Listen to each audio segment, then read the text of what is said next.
gentlemen, what is good? So nobody in the house want to hear that. You had a valid point. I'm all smiles. I'm good.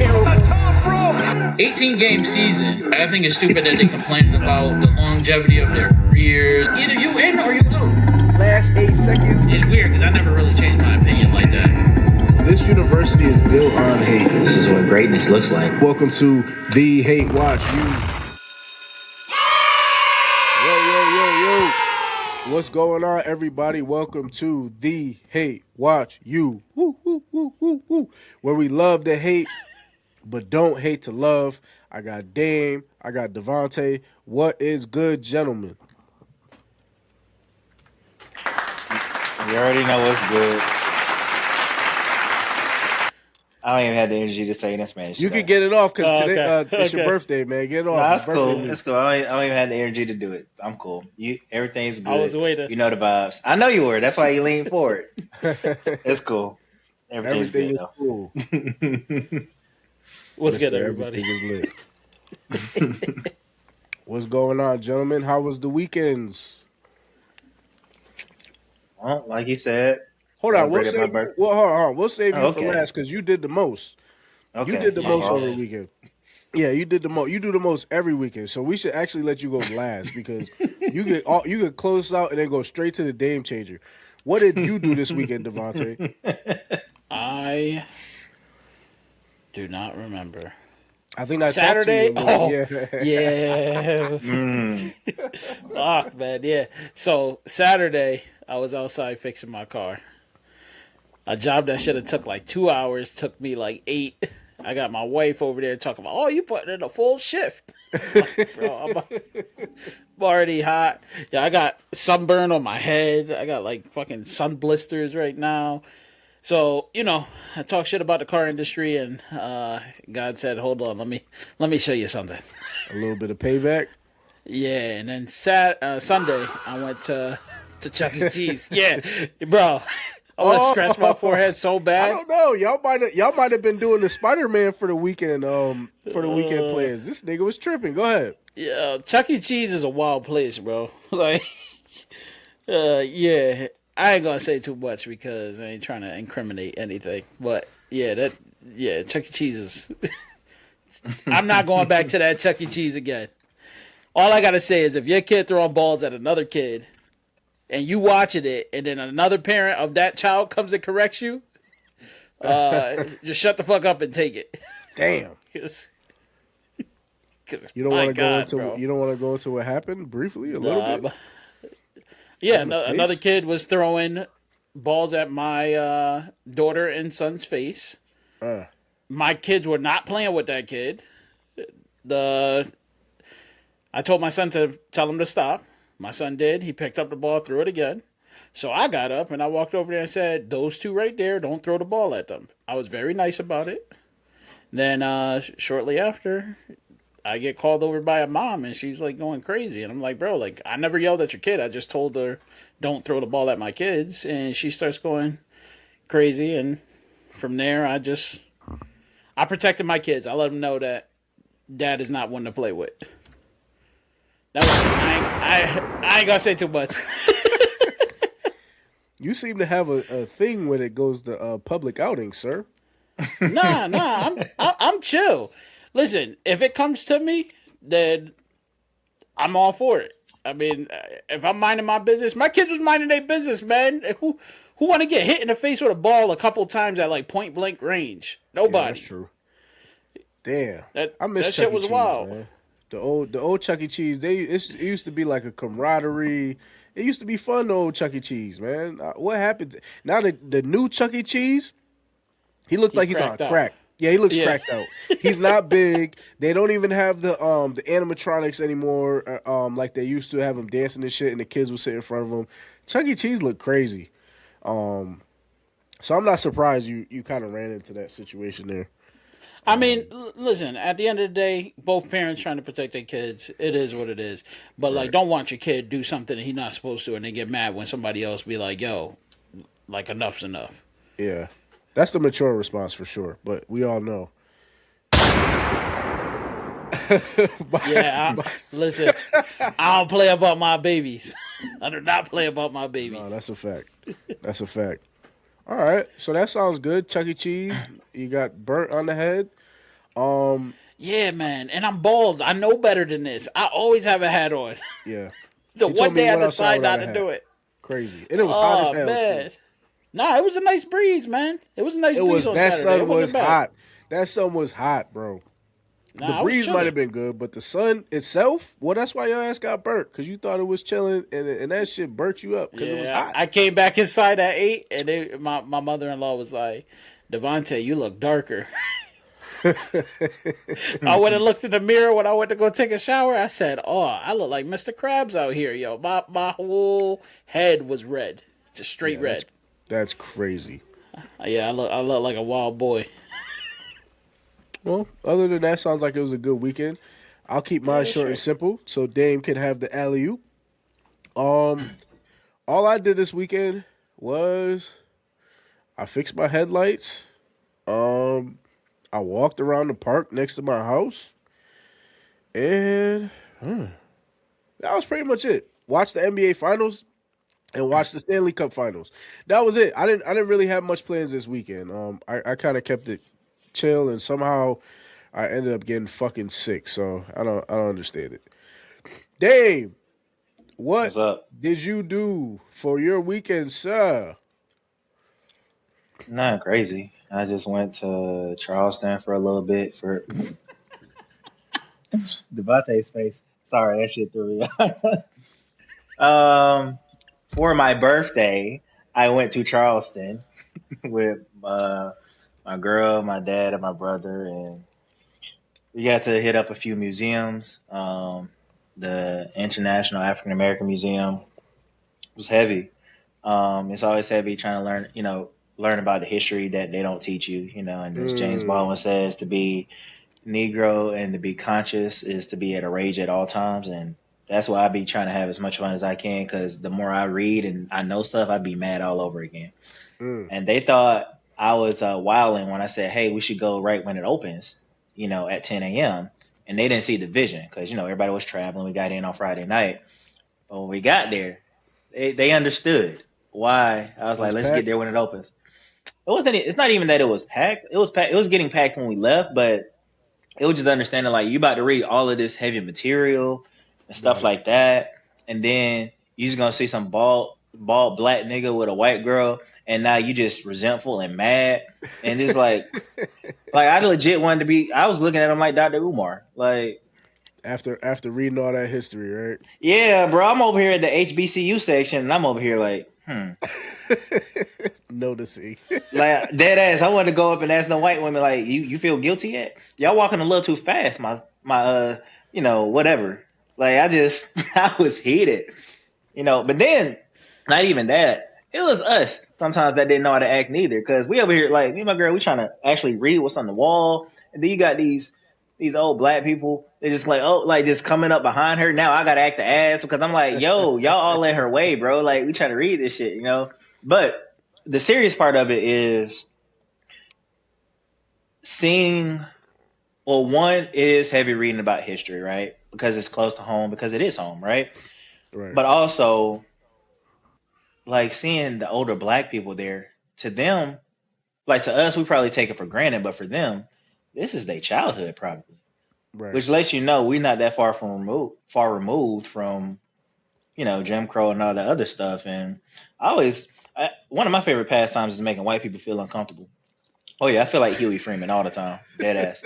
And so I don't care about none of that. Boondocks is one of my favorite shows, so I'm definitely Huey. But I was making this comment with one of my white friends, basically being like, "Hey, it's not my ancestors, it's my grandparents, because Ruby Bridges has a TikTok account.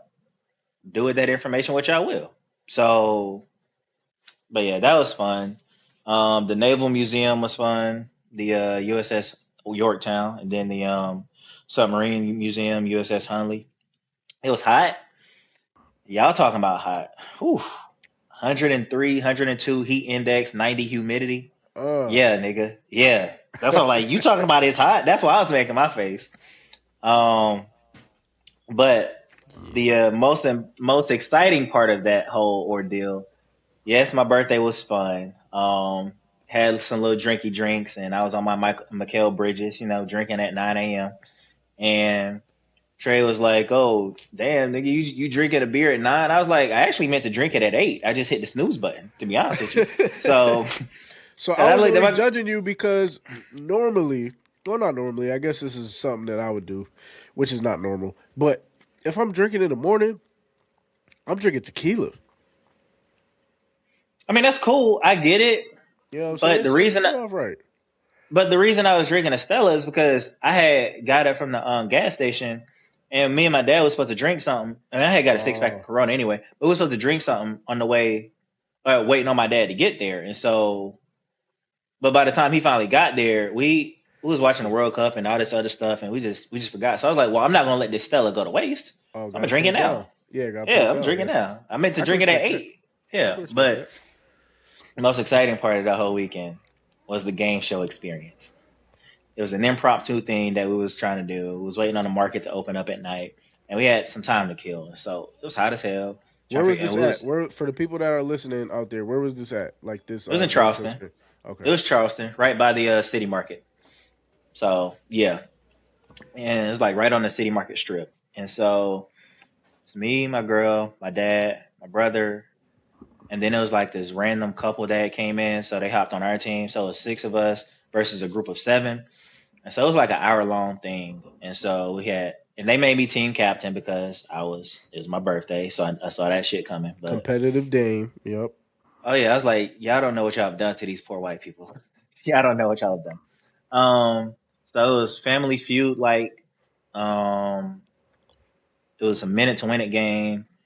Trivia. I whooped their ass. And then it was like another, we'll get to the trivia part. But it was like another, like a final game. It was like a cup stacking game, but like the Family Feud, it was neck and neck. They had the lead like 30 points, and then we went to a minute to win it. It was Flip Cup. I'm ass at Flip Cup. I'm sorry. Wow. I'm surprised. You seem like a like more of a Flip Cup player than a beer pong kind of guy. What the hell does that even mean? No, there's some people that ain't good at Flip Cup. Like some people are better with the, and some people have. How can you look at somebody and say, "Yo, man, he can flip a cup"? I mean, he's in the. No, I said he looks more of like he can play beer pong than that because he was in the military. So like, military ain't really a Flip Cup game. Like, right? I mean, Flip Cup ain't normally a military game. Like, I would assume if you're playing with your niggas, you're not doing no Flip Cup. That's when you got the. That's a little bit more interactive. Nope. Beer pong, good, like, good explanation. Unless they was doing Flip Cup, and then I don't judge y'all. No, we played more beer pong than we did Flip Cup. So. See, that's what I thought. Okay. Continue, but no, I was ass at Flip Cup. I mean, I had made a huge. Oh, that wasn't even that it was Flip Cup. It was Flip Cup tic tac toe, and so it was like you got to flip the cup and then do the tic tac toe with it, and it was a relay, and so I was ass. It was the best 2 out of 3. But I ended up costing my team the 3rd game, and I was like, that's on me. But I knew trivia was coming, so I wasn't worried. I was like, guys, don't worry about it. Don't worry about it. Trivia, don't even worry about it. And so it was basically the rules was it was open for everybody, and so whoever hit the buzzer first, like your buzzer is going to be the only one lit up, and you're the only one that gets to answer it. So. I was like, I just got to be quickest on the trigger, whatever. And it was like 30 questions, but, and I already knew they was going to be mad because they ain't realized so many of us was going to be so smart. And then the thing that pissed them off was not because of my arrogance. Well, yeah, my arrogance, but this Randall that was on my team, he was also quick on the trigger, so I didn't have to do a lot of the work. Now, it was a team effort. Like a lot of us on my team was getting questions right. It was just a matter of when I knew the answer. Yes. I saw that my buzzer was the only one lit up. There's this big ass wheel, like the Price is Right, that you got to spin so you can get more points. If I hit the buzzer, and I know that my shit's lit up, I'm already walking to the wheel because I already know I'm about to get that shit right anyway. So I knew it was going to piss off my opponents on the other side. So they was not happy about that shit. It was like, oh, and the one that really turned me up was because it was like, what is the biggest state? And they had buzzed in first, and that bitch was like, California. And I was like, oh, I know she wrong. Reset these buzzers, Kate. Reset these buzzers, Kate. And so by the time she reset them buzzers, Alaska, and I'm already over there at the wheel. And they looking over here like, it's not Alaska. And she over here like, oh, Dean, correct. Yeah, for whatever the fuck points. So I spin the wheel, and, you know, they was not mad. But my favorite answer, this was my time to shine. I knew, yeah. We was already had a commanding lead anyway, but I was like, oh, this is Vince Carter. It's over. Such a jerk. She said, what is a perfect score in bowling? I couldn't hit that buzzer fast enough to say 300 on some Sparta shit. So I'm already halfway to the wheel. And then there's like different values on the wheel. And we kept getting like 10s and 0s and 25s. And like the highest value was like 500 or something like that. So even though we're getting all these questions right, we're not getting too much of a lead. But I spun that wheel. That shit said 300. It was prophetic. I said, who do you think you are? I am. Looked at their team captain dead in his face. They got so mad at us, they left their hats. They didn't even want to. They couldn't even tip them. They left their hats. That's how mad they was. And I was letting them hear about it. Every correct answer. I'm dapping up all my teammates. I don't care. My brother's 16. I'm dapping them up like we just won the fucking championship. So I don't care about none of that. I care about winning. I like shout out to these randos that was with us, Sarah and Zach. Shout out to them. I was just like, hey, it's whatever. Like high fiving everybody, bro. Like they announced my name for the starting lineup. What's up? Let me ask you a question. If you would have lost, would you have walked off like Wemby, or would you have shake hands? I would have shake hands. Okay, that's fair. All right. Because I know motherfuckers that are like like when they lose, it's like. You know what I'm saying? It's like that fucking sad music. Like, but you got to think about it, right? But you got to think about it, right? You've seen me bowl competitively. No, that's for sure. So you've seen like whether I was down, I was still dapping up my teammates. Whether I was up, I'm dapping up my teammates. So I'm at least consistent in that regard. That's true. So I can attest to that. You're not a poor sportsman person. Because the day I actually saw you bowl, which nigga bowled like 250 or some shit, he was like, "Oh, I'm having a terrible game." I said, "Nigga, shut the fuck up." All right, this nigga's lying, bro. You scored in the 200s. I don't know what it was that day, but it wasn't like a. He said it wasn't 250. It was 267. Right. What was it? Well, tell the it was people like your 194. My highest score ever. 264. Crazy. Damn, I was close. Crazy. Birthday boy Dame. So Dame. 264. That's nasty work, bro. We could barely scratch 100. Shit, my highest is like 64. That's what the bumpers. No, he's not. I can attest. I seen him bowl. He be locked in. So that was good. So Devontae, we're at this segment of our show where it's time for another Damien Changer. That's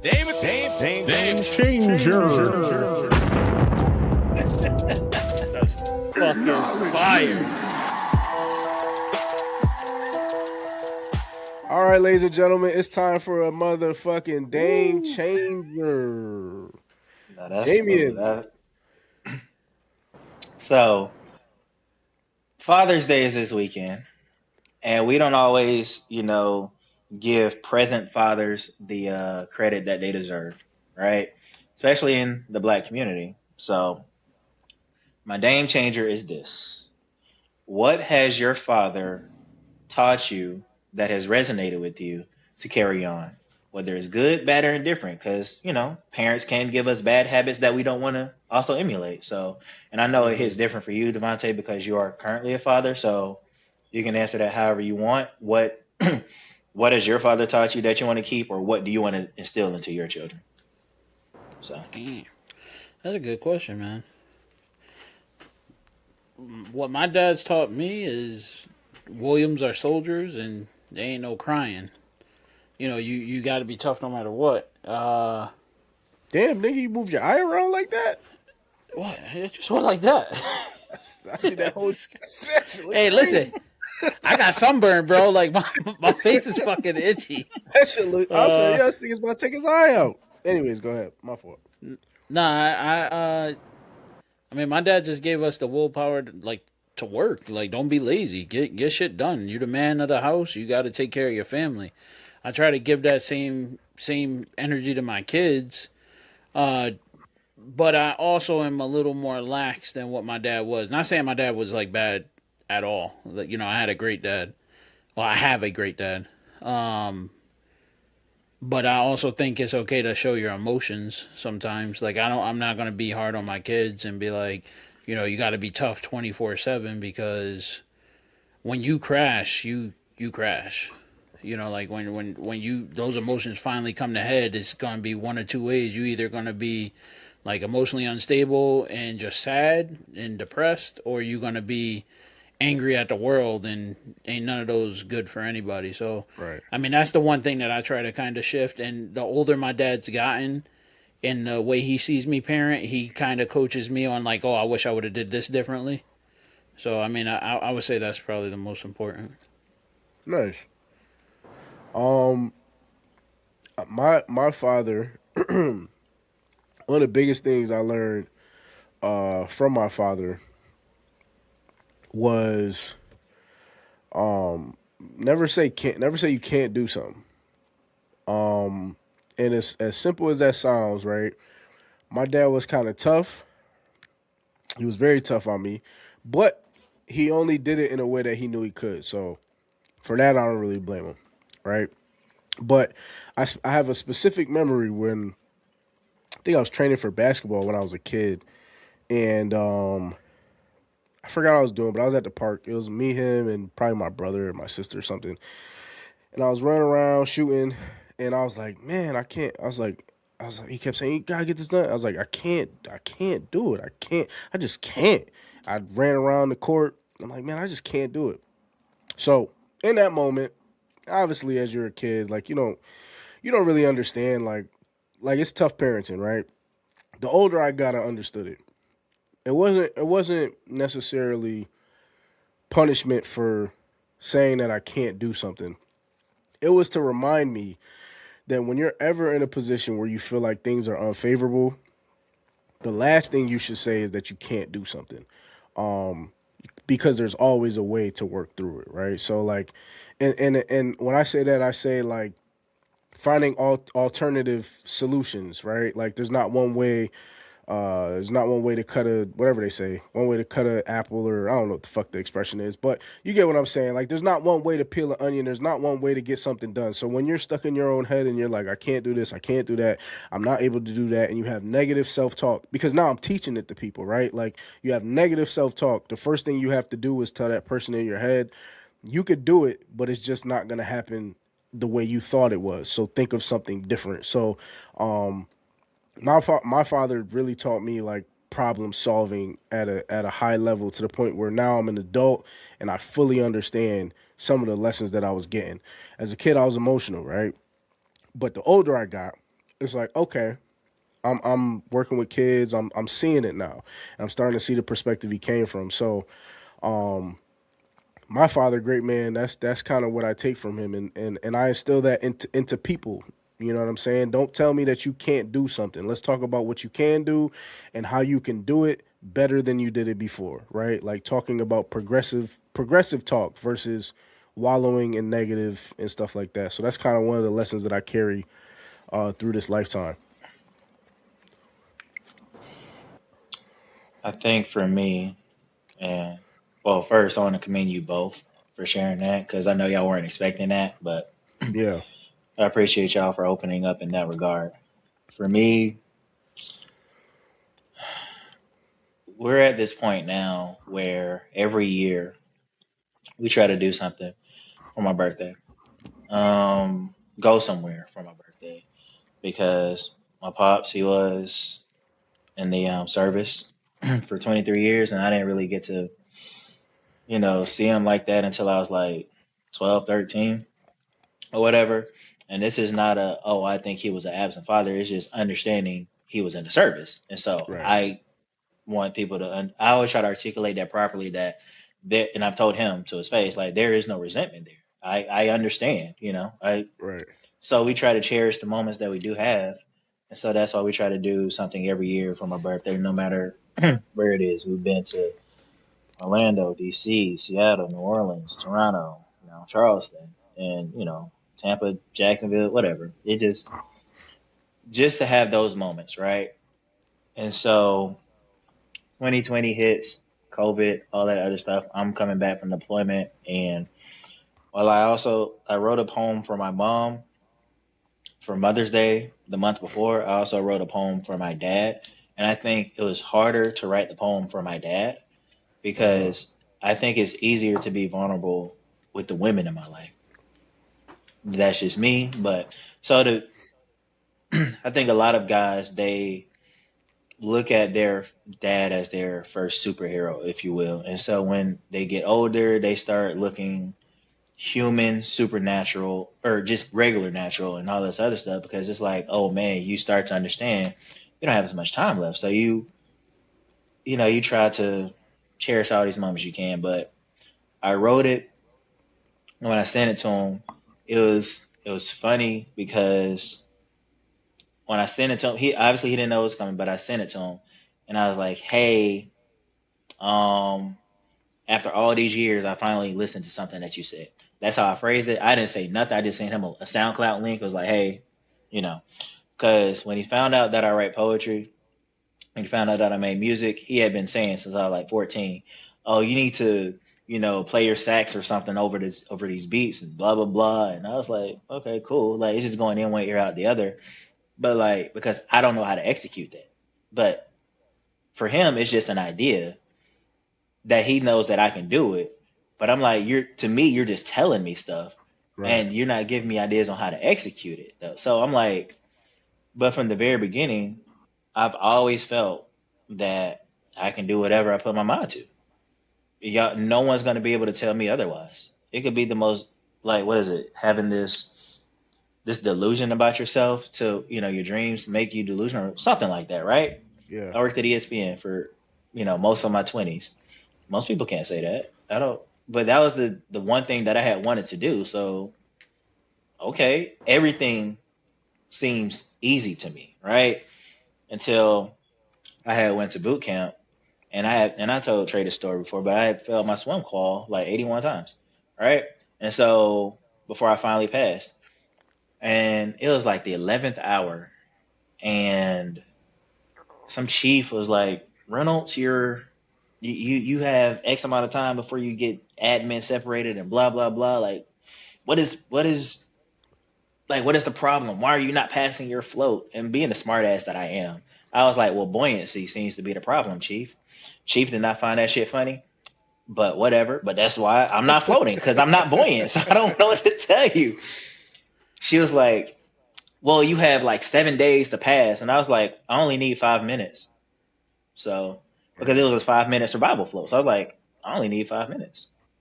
And lo and behold, the 81st time I did. But at that moment, I have felt embarrassed because that was like the hardest thing I ever had to do up until that point because everything I've done had been so easy to me. And so to have to write that poem and,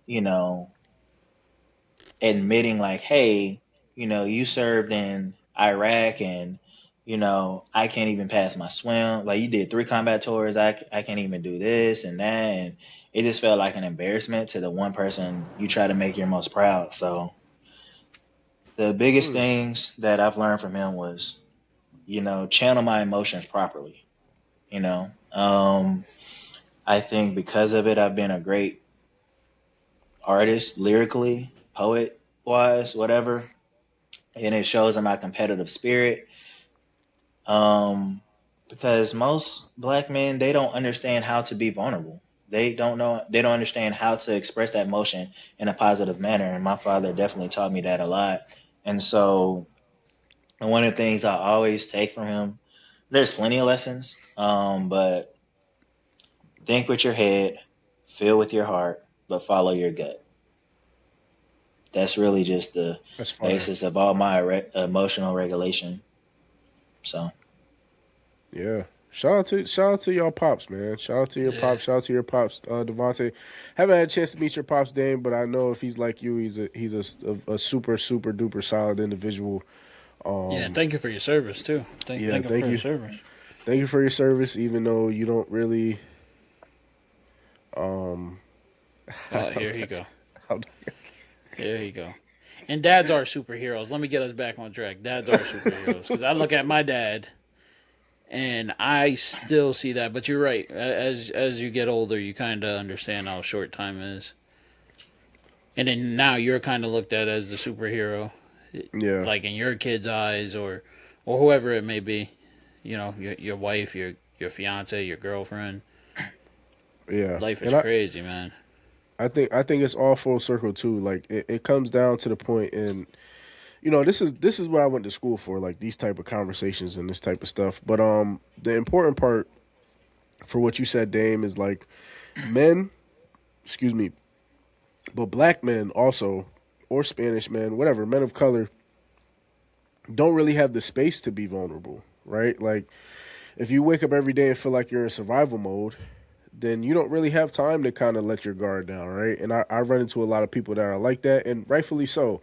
And if there's never been anybody in your life to show you that, that makes it even harder because whatever your version of that is might not be the version that's needed or necessary. Like you might be being vulnerable in different ways that are not reciprocal to your kids or reciprocal to your partner. And, you know, if you have a father or any male figure that has been able to provide stability in your life, let alone great advice and is there for you and supports you. But if you just have a male figure that is stable, right, consistent in who they are, it definitely adds to who you become. And thank you for your service. Thank your dad for your service. And Devontae, your dad, you already know how I feel about him and how I feel about y'all. Like it's just it's important to have, and you can tell when you speak to people who've been around men, older men, don't even gotta be their fathers, but people who've been raised by OGs and people that can kind of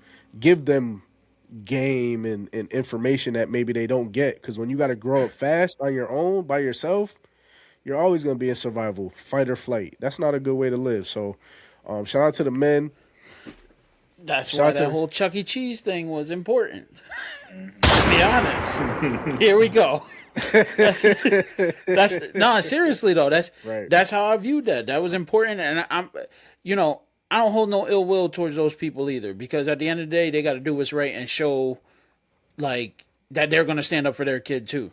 You know what I mean? So like at the end of the day, the fact that nobody was harmed, you know, it was a conversation. Did it get heated? Yeah. But at the end of the day, it shows your kid, hey, I got your back no matter what's going on. And it showed their kid, hey, I got your back, even if you're in the wrong, because I'm going to say he was wrong because he should have done that.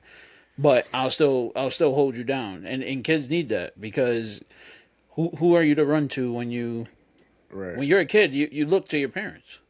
And active parenting, not like to your point, being in the building ain't good enough. You got to be involved. Like you just being there, and I'm not a parent yet, but just being there is not good enough. That's good enough for the past generations that we were separated from the home. So me being in the home should be stable enough. To now it's to a point where we're further along with emotional intelligence. And it's like, you could be present, but if you're not emotionally, psychologically present, then it does not matter. You could be in a home. Like, there's no difference between a kid who grows up. There's a difference, but as far as like outcomes and emotional distress, there's no difference between a kid that grows up with parents that don't speak to each other, but two parents in the house, versus a kid that grows up that has a single parent in the house and the parents don't speak. It's the same thing. So it's like, you could be there, but you have to be there. Like for your example, you were there for your kids. For the other family's example, being in that building was not good enough because they didn't know what was going on, especially if I know my kid is something else. You know what I'm saying? If I know my kid is something else, my eye is on his ass as soon as he walked through the door, and I'm not leaving his hip. Shit, I might even be out there playing with him. I might be hanging with him just because that's a different level of parenting, right? So like when you think about fathers and you think about just activity and activeness, you have to be present, but you also have to be there. That's important. That's the second layer. 1 is good. 2 is even better, and it shows. So When I used to do spoken word back in Valdosta, and we would travel, one of the OGs of the group, Poetic Magic. Valdosta. What's your chant? Every time you say Valdosta, I'm gonna get a chant for you. Give us the chant. There's no chant. Anywho, Yes, there is. There is a fucking chant. I'm not gonna let you there's keep not a going. chant. There has to be definitely a chant. something. Y'all the most winningest high school football in the nation. Yeah. And you're telling me there's no chant? Stop lying to me, Dame. Stop fucking lying. Give us the It's chant. definitely like Val, and then they all say Duster. Duster. Yeah, No, it gotta be something like there's no that. Yo, chant, bro. Dave, There's I'm no gonna chant, figure. bro. I'm gonna get to the bottom of this shit. I don't be like drawing up the V's and shit. Valdosta. Whatever. Go ahead, man. But now there's this OG in the group. He has this poem called "A Father That Bothers," and it's pretty much that he has mostly daughters, but it's like a father that bothers. That's me. I'm not bragging on myself or nothing, because really that's exactly what I'm supposed to be. And I'm like, damn, like that. That's fire. Yeah, that shit resonates. I'm like, to your point of like being present, So I think sometimes I stay out of trouble because my dad is a active part of my life, and it's always funny. One of the things that we had friction about as I grew up and left the nest was that you taught me to be independent. And I get from a father's perspective, you just want to help me any way you can. And I'm like, no, I'm cool. I got it. But that's what you raised me to be, independent. And so it just took somebody else, like one of my aunties and uncles being like, well, you raised him to be independent because he doesn't ask you for anything. Should be more the reason why you want to help him, So I've learned to be better about accepting help, but I'm like, yeah, no. The fact that he doesn't have to worry about me, looking at him as a lifeline, like he will help because I'm his son, but I'm not looking at him as my first option. You know what I mean? So that's awesome. Yeah. That's awesome. And it's this is a great game changer because this is so deep. You can even go into like the psychology of why once you raise someone to be independent, and then why you're trying to make sure you're reaching out and doing all these things, even though that person might be independent, is so deep and multi-layered, because it's like you're reaching out as a parent to make sure you're good. Even though I raised you to be independent, I'm still going to make sure you're being independent by checking up on you and making sure you don't need nothing, which is like such a mind fuck. But it's like once you understand that and once you're in that, it's like a beautiful thing. Like it kind of accentuates the bond a little bit more, knowing that, hey, I am independent, but I can rely on so-and-so if I need to. And that's super cool, man. That's dope. That's dope. Look at you, birthday boy. Woo! Yeah, y'all basically got it, what it is to be a dad, man. Because that's letting them fail. I just remember. That's a big part of it. I mean, I watched Devontae mess up over and over and over and over again, and then when he finally gets it right, I mean, that should bring a tear to your own eyes, being like, "Damn, like, look, he got it now." Yeah. I remember. I owe y'all an anecdote. Yep, I was waiting. I was gonna say something. I was like, I saw the look on your face. I was like, oh shit, I forgot about it. But Hooters, circa 2020, whenever the fuck. Oh yeah, you're right. Yes, yes.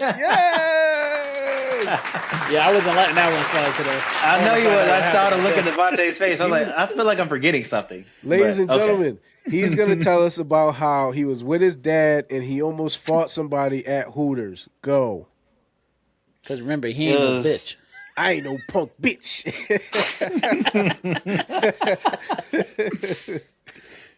It was 24, I want to say. Let's go. Yep. 2024. So my dad is a huge 49ers fan.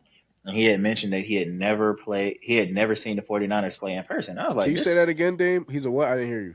49ers fan. Oh my God. Wait a Come minute. on, man. Yeah. I know that's your I know he heard that. It's okay. I'm a team player, so you're welcome. Fair enough. Go ahead. But he had never seen the 49ers play, and the 49ers came to Charlotte, so I got tickets for us to go see the 49ers Panthers game. Why are you laughing? Damn, I can't do something nice for my father? Wait, why I'm getting the heat? Dude just Because you laughed boo. first. You laughed first. I didn't like it. No, I was just the Panthers. I was just listening, man. Go ahead, continue. Yeah, okay. Whatever, bro. I was just saying, his team is playing your team. I know. Yo, you was on fire though. I had fun during that conversation. Me too. That is but fucking it's okay. hilarious. Well, go ahead, tell your story. I'm sorry. We're sorry for it. Yeah, my bad. I'm sorry. But the 49ers won, and so we went to Hooters Uptown, and so right after the game, we ran into some other father-son duo, whatever. We were just chilling at the bar, and then in comes a trio of people. So it was a friend, a wife, and a husband, right? So the wife was saying to me how her son wanted to go to like journalism school or something like that. Cool. And so she was asking me how I got to ESPN. And so, okay, cool. So we chopping it up. My dad is chopping it up with the husband and the friend, the other guy friend there. And the other father son, they just over here right behind me, right? And so I'm chopping it up with this lady, this, that, and the third. But there's like this empty seat right here. So this guy, this random dude, he just comes and sits right here. And so trying to be respectful, I'm like, okay, cool.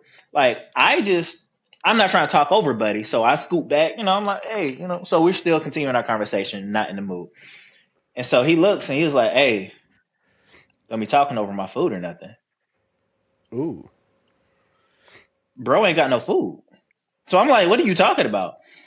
He was like, I said, don't be talking over my food or nothing. I'm like, bro, he just ordered some water. He ain't got no food. But I'm like, he ain't talking to me. So whatever. So I'm not thinking too much of it. So then, we keep talking. Like we scoot back a little bit more and, we not in his space, but he still wasn't having that. And so I said, hey, here's a suggestion for all parties involved that might make us all happy. What if the three of them, they scoot down one and you just go to the end? And that way we not all in your food, in your space. Like we don't want to make you feel uncomfortable, blah, blah, blah. He said, fuck all that shit. I ain't moving, son. He said, son? He from New York. Yeah. And so when he said that, the white lady wanted to stop talking. She was like, oh my God. I'm just getting started, bro. The father and son right behind me, the son was like my age. And so he was like, he's alert. Yeah, he's alert. So dude from New York don't know that these other two with me. He don't know that's my dad over there.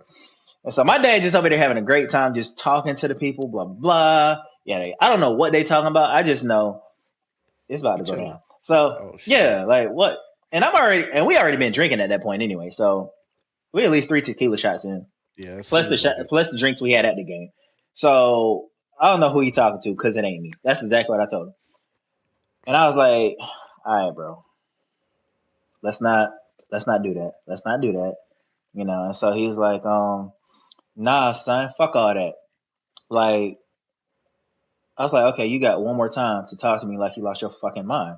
Like, nah, what you trying to do? Like, let's step outside. I said, bet. Let's step outside. Because I ain't no bitch. And I'm going to smack the shit out you. And all my dad heard was like, wait, whoa, hold on. Wait. He's like, whoa. What do you mean? Like, he said, like, I saw he stopped the conversation. He was like, wait, hey. He stepped in like, hey, sir, we don't have to do all that. That's my son. Like, but nah, it's cool. He diffused the situation as best he could or whatever. And by the end of it, dude was like, hey man, I apologize for talking to you like that. And I just wanted to go outside and talk. And I said, if we're going outside, my nigga, we not talking. I really will smack the shit out you in front of all these people. So like, my dad's like, shut the fuck up. I just calmed him down. You're supposed to diffuse the situation. This nigga's tripping. Yeah. Then it doesn't help that this other dude, the other son, is like, nah. So what's good? What you trying to do? Like, damn, y'all was about to jump home, huh? Yeah, I did. I was like, I don't need no help. I appreciate it, but I don't need no help. This one, I got it. So I was like, Cause I was mad. Cause I was like, we in Hooters. I'm like, all this ass and titties out here. You want to fight me? I'll smack the shit out you. If we got to go outside and leave all this ass and titties, I'm smacking the shit out you. I ain't no bitch. You probably But I ain't gonna be like to be honest though, those type of environments bring that out of those like insecure ass dudes.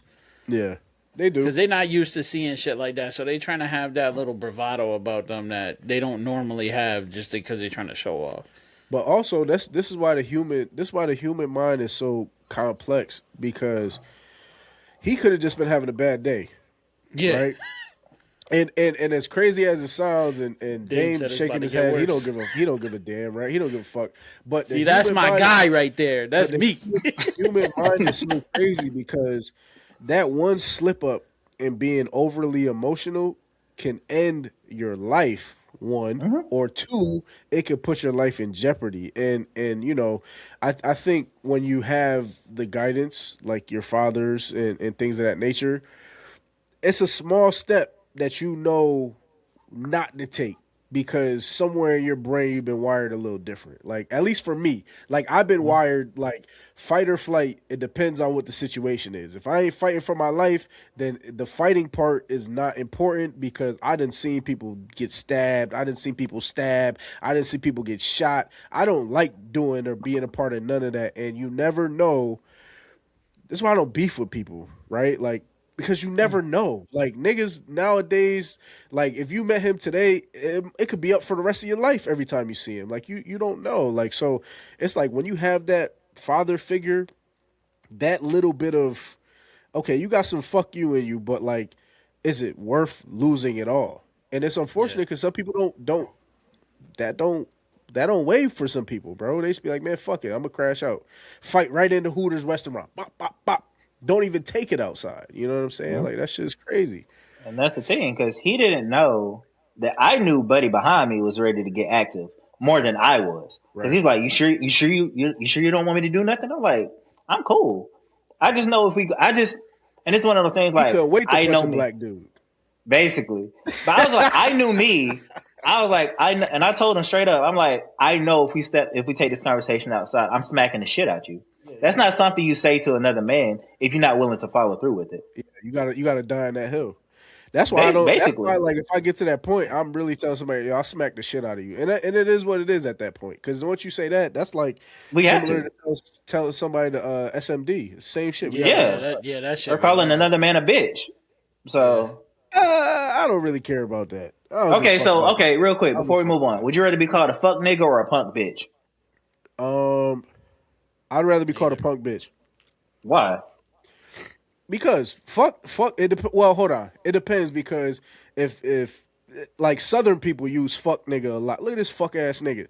That, and you mean it, is a little bit different than me being called a punk ass bitch. I don't care. Bitch. I don't really care about bitch. Bitch ain't really like offensive, but fuck ass, sucker, suck my, you know what I'm saying? Those are like triggers, but I still won't jump. I won't jump off the edge for that.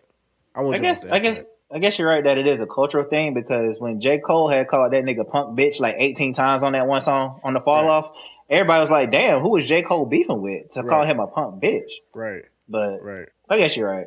So punk bitch. Yeah, you definitely got to learn. You definitely got to learn when it's worth it, when it's not.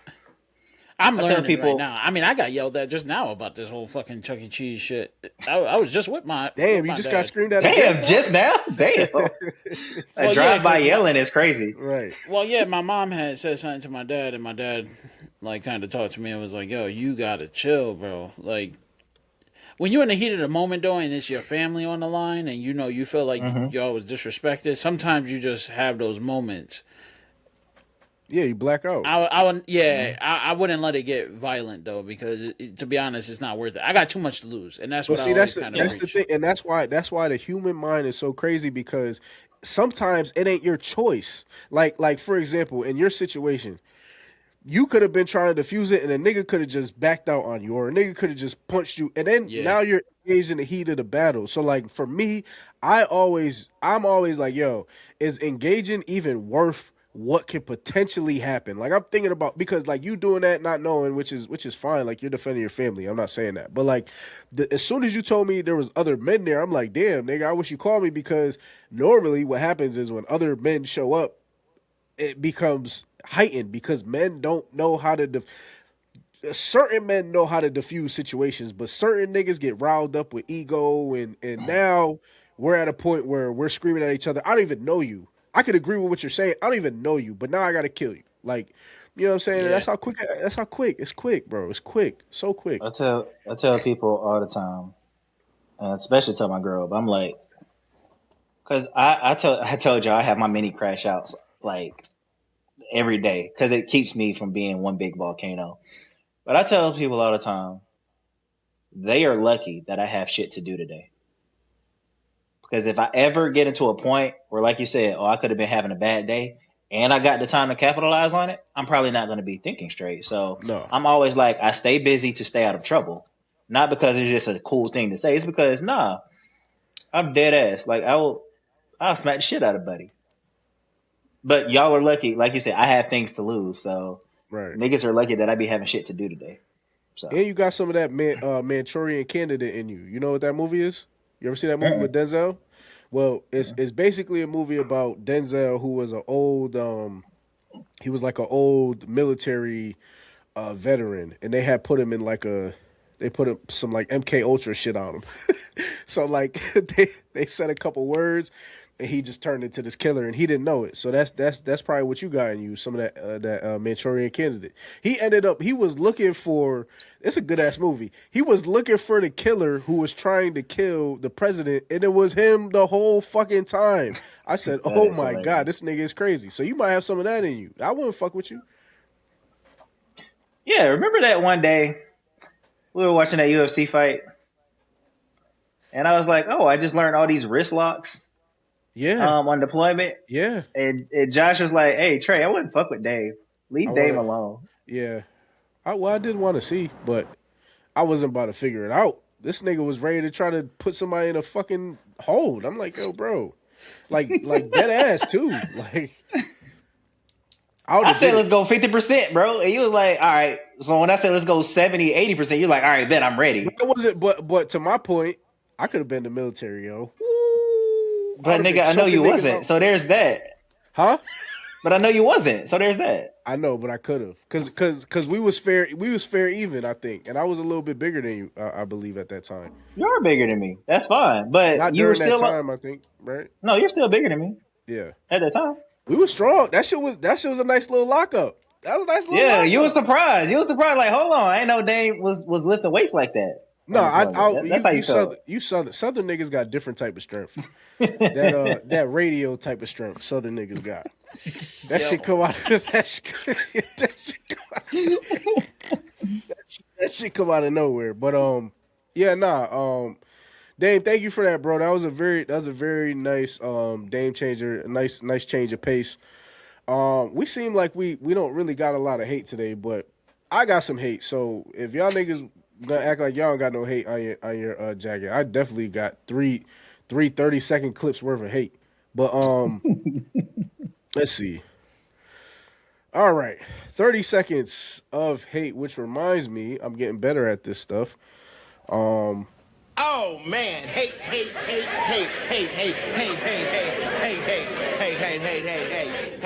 Man, you corny.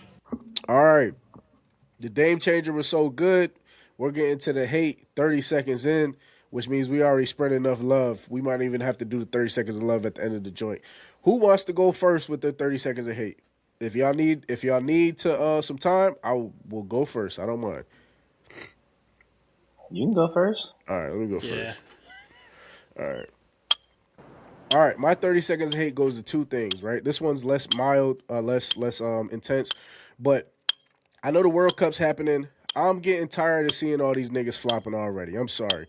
I get that they're selling cars, but this shit is so whack. They're down for too long. The last 10 seconds is going to go to a bum ass named Josh Hokic. He did the UFC 250 and he called Michelle Obama, whatever. Like, you have to be so impactful for you to be removed from the presidential candidacy almost 10 years. Actually 10 years. And you still are on these people's mind. I don't understand why you would say something like that. It's stupid. But then again, doing a UFC fight on the White House lawn is also ridiculous. So what else do you expect other than trailer trash? Fucking, there's a word I want to say, type of people that don't belong here. I'm not gonna say Earth, but they just don't belong here. And that's my 30 seconds, man. Fuck him. What an idiot. What a true idiot. And you know what? As much shit as I say about the current president, the one thing I did see him do, I guess the dude gave him a chain, and he said that bullshit, and he just took that shit off. President just like, I don't want to be associated with whether he agreed with it, whether he didn't. I appreciate the gesture of being like, I'm not really cool with it, even if he didn't say nothing. But what a fucking clown. Like, and that's your exit speech. Oh yeah, also, like, what a fucking idiot. Anyways, 30 seconds. Somebody else want to go? I can go. All right, here we go. I live every day thinking that there can't be this many stupid people, right? And I get proven right every time that there are. I feel like my life is a cartoon no matter where I go. I be in traffic. I try to look out for other people, but like, why are you driving Miss Daisy? Why are you as a runner in the middle of the way? Actually, you know what? Fuck it. I was on the track last week, and this bitch ass nigga, fucking Tom, on the goddamn track, he legit looked back at me and fuck that shit. Keep it going, right? No, I'm running. And you know how runners or walkers are supposed to be on the outside lane, right? Yeah. This bitch ass nigga Tom, he looked back at me, and this was after I had already said excuse me like 3 times, walking around, running around the track. Nigga looks right behind, and then just drifts into my fucking lane. So then I elbowed that nigga. I elbowed that nigga like Wemby did Jalen Brunson. Hold on. So I'm like, or Nas Reed, or whoever the fuck. Was he old? As fuck. Yes. Yo, that's crazy, Dame. Oh, you can't hit old. You can't hit old people, Dame. You can't hit old people, man. He stayed out my way. Yeah, that's called elder abuse, bro. You can't do that's that. somebody's superhero. Right. Look at you talking off. He's not my superhero though, so I don't care. Jeez, bro. In fact, if he was a superhero, he wouldn't have been in the way in the first place. Holy crap. That's crazy. Because I don't understand how after I already made my. Here's the thing. I'm starting to figure out. You're right, though. Here's the thing. You are a crash out king, bro. If you could crash out 10 times a day, you would do it. Yeah, I would. But here's the thing. I can at least say in good conscience, I tried to like, hey, because I said excuse me 1 time. I said excuse me 2 times. And then by the 3rd lap, I turned into Ludacris. Move, bitch. Get out the way. And it's not even that. Show us how you nudged them. Show us how you nudged them when you running by. Like I was on that punching bag. Like when I was practicing. That's crazy. And you was running past him.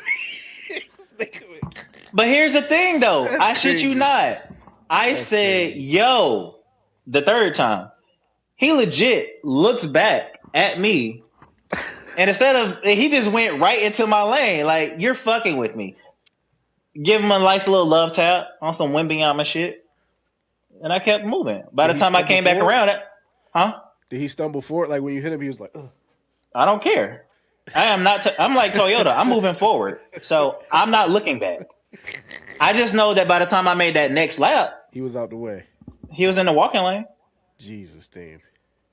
This was all on your birthday weekend, wasn't it? This was last Wednesday. That was last. This Okay. Is crazy. This is crazy. They smacking the shit out of old people. Jeez, man. Well, I can appreciate your honesty here. This is what it's for. 30 seconds, Devontae. I hope you got some hate in that blood. 30 seconds. Here we go. I don't know, man. All right, I mean, my 30 seconds would go towards the flopping, but it's not just for the World Cup. This shit is for the NBA too. You know how many times in that finals I watch people just fall on the floor out of nowhere and then hit and punch the ground and then look around for a little bit, roll around holding their ankle and shit, and then get up and sprint full speed down the court. Bro, get the fuck up. And then the last 6 seconds going to De'Aaron Fox, bro. Yo, what the fuck were you doing? That game 4, if he would have passed the fucking ball out or dribbled it out, they would have won. But this guy's a moron. not rooting for the downfall of anybody, but get him the fuck out of there. Because, yo, what is we doing? I mean, I don't even play ball, and I know that. That shit was so stupid. There was so much more I wanted to say about that, but I would get in trouble for it. Well, Mitch Johnson too. Like he's not on any of our 30 Seconds of Hate, but he lived with De'Aaron Fox and he died on that hill. What an idiot. Did you not notice that it looked much cleaner when he was not on that court? Of course. When it was Castle, Vassell, Harper, Wemby. Wemby played too much too, in my opinion. He was on the court too much. You gotta give Holmes a break at some point. Man. That's why he elbowing people. He frustrated. He can't score. And then what type of fucking offense are we running where it's just alley-oops? This ain't NBA streets, bro. Yeah.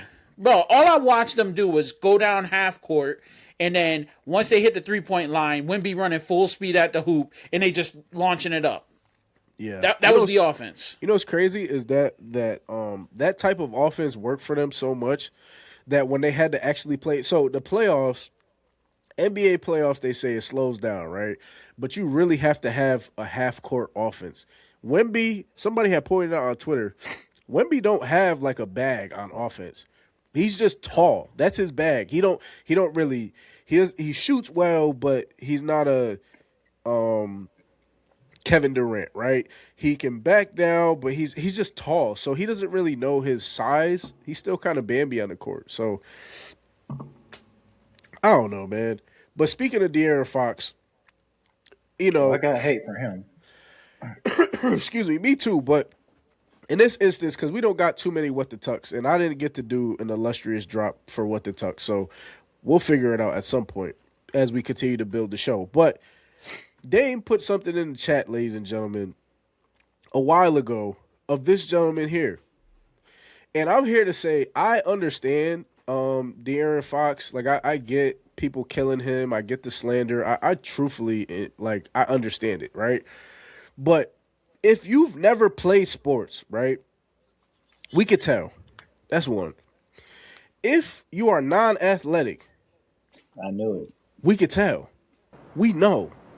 Like I might be out of shape, but I'm athletic. I can look athletic, and I can say that's the same thing for all of us. I don't know who this fat nigga is, legend of winning, and no disrespect to fat people, but we're getting out of character. So I'm gonna play this clip for y'all. It's about him. It sounds like he's speaking to his friend, and he's talking about De'Aaron Fox. Right, here we go. He fucking sucks, nigga. That nigga is trash. He's fucking garbage. Get that nigga the fuck off the team, out the fucking league. That nigga's a fucking bum, nigga. He sucks, nigga. He fucking sucks. That nigga sucks. He sucks. He sucks. He sucks, nigga. All right, so we see him crashing out, right? What? We see him crashing out. Like, he had money on a parlay. That's all that sounds like to me. That's what it sounds like to me too. Right? But this is where it gets out of hand for me, right? So I should have never clicked off it. But you know the internet gonna internet, bro. The internet is gonna find you. Like, that's the beautiful thing about the internet, right? And the thing about these streamers who've never played sports, right? They get on these long streams and they stream to hundreds of thousands of people or thousands of people, and they get to say whatever the fuck they want. But when you see them in real life, dweebs, right? Never played a sport, was a loser in high school, was a loser in college. Like, you get to see them for who they are. They pulled this nigga's receipts, and I have to say, after I seen this, I have hate for De'Aaron Fox, but I ain't going this far. Because you have people like this talking about De'Aaron Fox, another black man, and they can't even play sports. Look at this. He done found a way. He done found a way. He done found. Mind you, this is old. This is old footage of I didn't expect none of this. I dare you to chime in again like that. But this is what he wanted, right? I dare you to chime in again. Go ahead. This is what you wanted, right? Yeah, go ahead. Go ahead. Oh yeah, AJ slipping. He had the Mud Creek Kobe's on him. The Mud Creek Kobe's. He can't. Look at that shot. Oh, the dribble. Look at that shot. Shot.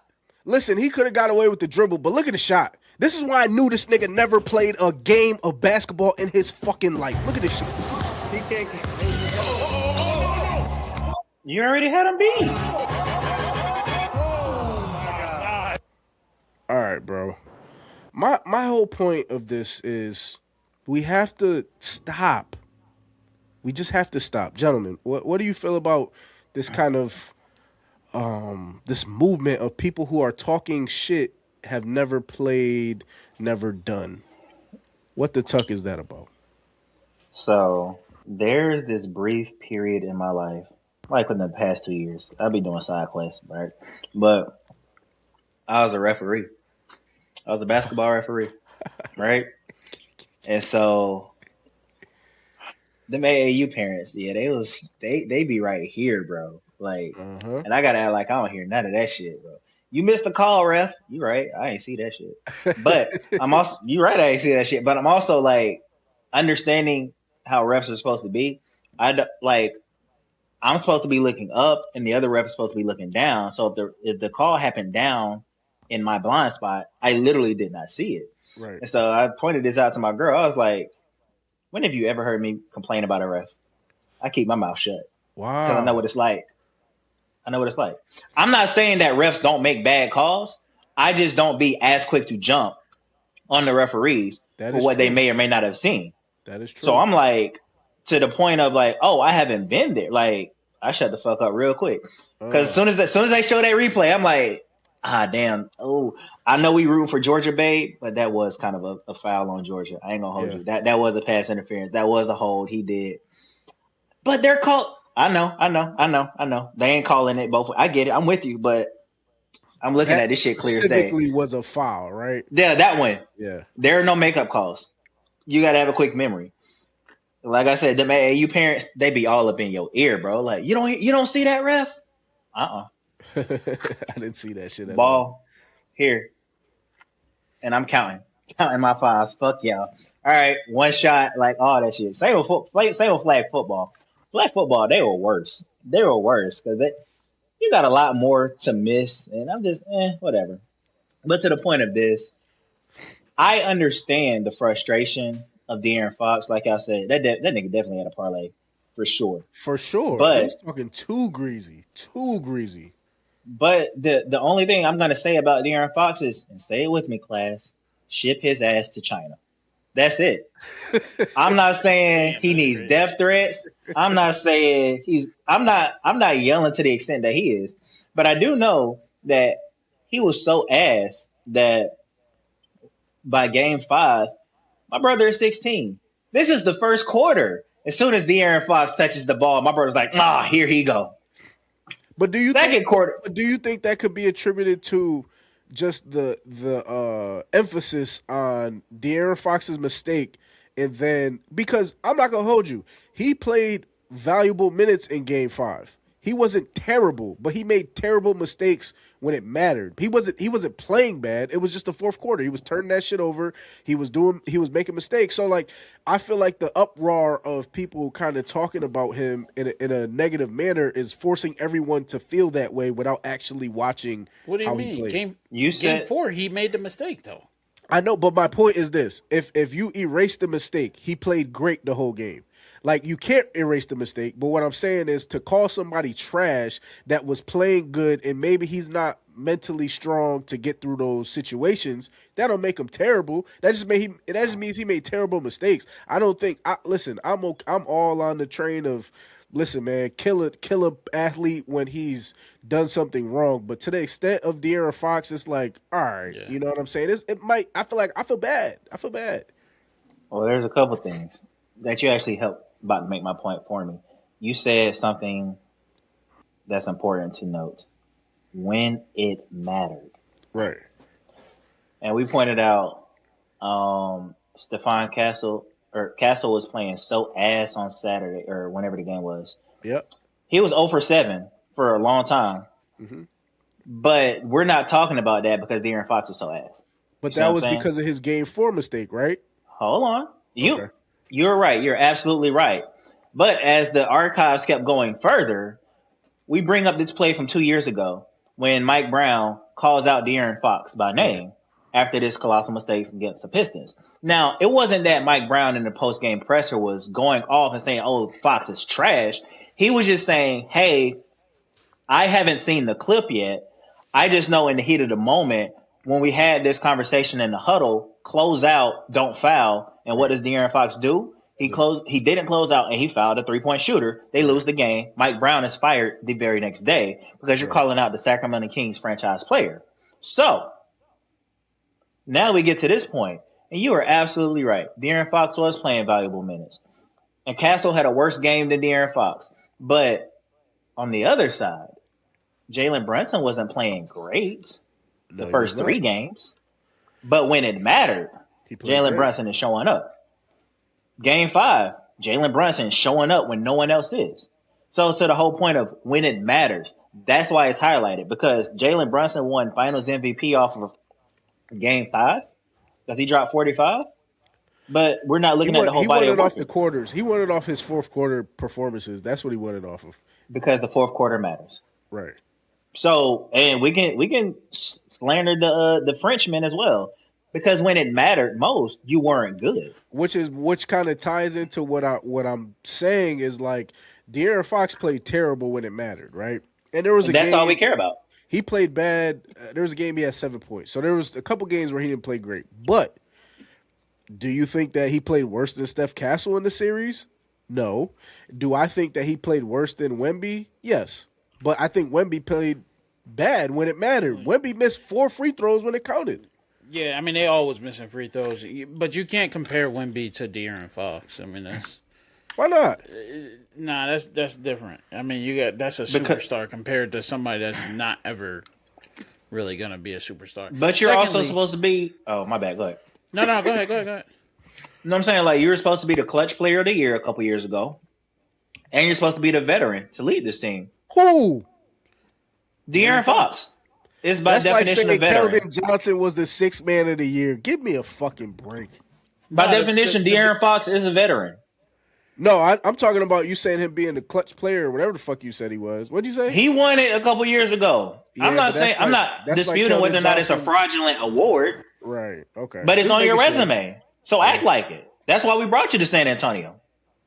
That's fair. Yeah, and my whole thing is, like, you should be able to roll with the punches. You remember how we was talking, like, maybe like 4 or 5 episodes ago about when shit happens, how do you respond to it? Like, when it came down to the Booster brothers and stuff like that, and we were sitting there. And we were sitting there saying, like, yo, you got to be able to respond. He's an NBA professional, bro. Like, if somebody fucking taking my shit at, like, a McDonald's, Burger King, or something like that, or Chili's, and they just tossing my fucking food at me, I have the right to talk shit to them. These guys are paying for these tickets. You're a professional. Be a fucking professional. At the end of the day, you fucked up. Learn from it. Go from there. But where he fucked up was, there's clutch players and then there's not clutch players. He's like what Sean McVay thought Jared Goff was. He can help you get there, but he won't finish the job for you. Like, and that was clear. I mean, it's clear as day, bro. Like, they need another point guard. It's not De'Aaron Fox. And do you know? I'm glad you brought up the Boozer brothers, right? Because do you know where he fucked up at? Do y'all know where De'Aaron Fox fucked up at? Give me some suggestions. Because I'm gonna tell you where he really messed up. Game 4 it was game 4, right? The big 29-point comeback. Game 4, right? Yep. Where did he mess up in that game? Or where did he mess up overall? That the most egregious game? one? Yes. Once they tipped the ball out half court and he fucking went up for a layup against two damn dudes. Right. So he had it on a go ahead. You could have fucking dribbled it back out to the 3-point line. So I'm gonna do you one over. He fucked up when he went in the press conference and he was like, this is why people are killing him, and I get it, but I also don't like the severity of it. He went in the press conference and he was basically saying, he was smug about it. I thought it was open, no accountability, right? Mitch Johnson, same thing. No accountability, right? So when the media gets a hold of that, I'm going to ride with him anyways, even though Dylan Harper's way better and he's a better clutch player. And De'Aaron Fox is saying, well, I don't listen to the media anyways. They could kill me. So it's like, that's where he fucked up. Not the play, not the game, but not acknowledging the fact that he made the mistake and kind of shrugging it off as if he was like it's not a big deal. Like, very nonchalant. And I thought that was kind of like a big turning point for him, to why people would say, he played worse than everybody, and I don't think that's necessarily true. But I would say like you look at like he wanted a moment like what did Nobi wind up getting. He wanted to be the star of closing it out. There ain't no fucking way you telling me you thought you was open, bro. When you went up, there was like people grabbing at you. How the fuck you think you open? Then secondly, the coach saying that's what he said it was okay. Yeah, he said the coach said he's doubling down. He said I'm doubling down. He's gonna continue to close the game, and he said he's gonna continue to keep the ball in De'Aaron Fox's hands. That's what he said. Yeah, that was terrible. Terrible. No, that's a bad choice. But yeah, so what message you sending to your players, bro? Well, like, what message does that send? Honestly, if we're being completely honest, the Spurs were arrogant as fuck, bro. It's like they thought because they beat OKC, they had won the NBA Finals. Yeah. If you listen to how they were talking about in the post game about like just what the Knicks. Hey, what are the Knicks doing? Well, we're just not playing our best. We're like there was no acknowledgement that they were playing another team. Wemby, same thing. He kept saying, when we play, I feel like we've dominated the whole series. No, you didn't. You didn't dominate. How do you feel like you dominated the whole series and you lost 4 games? They did dominate. No, they didn't. Because if you dominated, you win games. If I'm dominant, so put it like this. Watch this. Wait, hold on. Watch this. They analytically won. Right. No. So that is funny, but I'm gonna let you continue. But I think it's important to note the full quote is while he did say they dominated the whole series, he also went on to say the Knicks punished them for the mistakes that they did make. Right. Right. So I think that in context is important. I'm not trying to defend them. I do think the whole quote does matter though. But that was after they had lost the series, right? Yes, and he said I feel like we dominated the whole series, but when it was time for us to close it out or do important things, like they punished us for the mistakes we made down the stretch. Glad you made that every point. time. Glad you made that point because in the press games, the post conference pressers. Yeah, I got you. Yeah, fuck you, nigga. I'm trying to get it together, man. When the post game pressers happened for game 1, game 2, game 3, all the games they lost, they were not saying that. It wasn't anything about the Knicks. It was we haven't played our best. We feel like we're the best team. It was very arrogant, very smug. Remember this? I'm in your head. Only to lose that game? That is insane, bro. So, yes, in hindsight, it's 2020. Yes, bro, they did punish you. But when y'all had the opportunity to make those changes, you did not make them because everybody on your team, including your coach, was arrogant as fuck about the Knicks. And if you paid attention to the Knicks the whole playoffs, that's all they did was come back from big leads. They during the regular season, they beat them 5 out of 7 times. So it's like, that's a very introspective response from Wemby, and then to get up and say, "I'll see you guys never." Like what a. He immature. Anyways, he's very immature. I mean, all right, too. Yeah, but don't give me all this monk. Don't give me all this monk shit. I've trained with the Navy SEALs. Don't give me all that. Don't give me that. If when it comes time to tap into that potential, you can't do it. How do you train with monks and you miss free throws at home? I don't want to blame him for everything though, because let's be real though. Outside of Wemby, who was balling on that team? You gonna say Harper? Harper, your boy Champagnie. You called him the new Ray Allen, right? Yeah. Okay. Those are not star players, though. Harper is a star player. So what? They still played well. Your star players wasn't doing shit for you. It was basically just Wemby's the star. Wemby's the star. That's it. Listen, Wemby on any given night could give niggas 30 points and 30 rebounds if he wanted to. So, because the Knicks were playing him completely different than any other team has played, he had to adjust his game, which means as a coach, you got to adjust your game plan. So, if you have Champagnie who scores, he scored 26 in the first game. I should pull up his stats. He was hooping, so he had support. Remember, they were up by 29 points. He had support.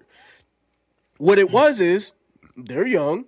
They're immature, and just like when you play, I don't know if y'all ever played NBA 2K, but if you're ever beating a team in the rec and you blowing them out, niggas come down and just shoot up threes, and they just having fun, and they doing other shit, stupid layups, stupid alley-oops, and they're fucking the game up because what you're not realizing is the Knicks are a comeback team. I don't know. I don't know. I don't blame Wemby for everything. Yeah. I mean, they don't have nothing to lose at that point. You're down by so many points that you could play freely. My thing is, like, for Wemby, what I feel like is it's kind of like LeBron when he first was going to the finals with all those, like, shitty-ass teams and taking them to the finals. You understand what I'm saying? Are you saying that the teams that LeBron had, like with Zadrunas Ilgauskas and Mo Williams, and you had a bunch of role players, and you're saying that with the Spurs? I think outside of Harper, who else do you got? You gonna say De'Aaron Fox? I'm gonna say Steph Castle. But what did he do? And to his defense, he was guarding Jalen Brunson majority of the game. So I get him not scoring as much and being as active on the offensive side when he's playing majority of the defense on the number one scorer. So I do. Well, he's known for defense too. So like, I'm not taking nothing away from him, but I'm saying, like, you had that one star that you really had to lock up, and then outside of that, if your role players wasn't doing shit, you knew that this series was over. It's reminiscent of the Cavaliers back in the day. Hold on, you knew the series was over. You knew the series was over, bro. Who texted you? I gave you a chance. Who texted you? I gave you a chance to switch your answer. No, hold on. Spurs is 7. You didn't know. Yes. But when they were down 29 and you turned the TV off, right? Did I? Yeah, Who texted you and said, "Hey, turn this back on"? And I should have fucking put money down on it because I knew at that point that they were gonna win.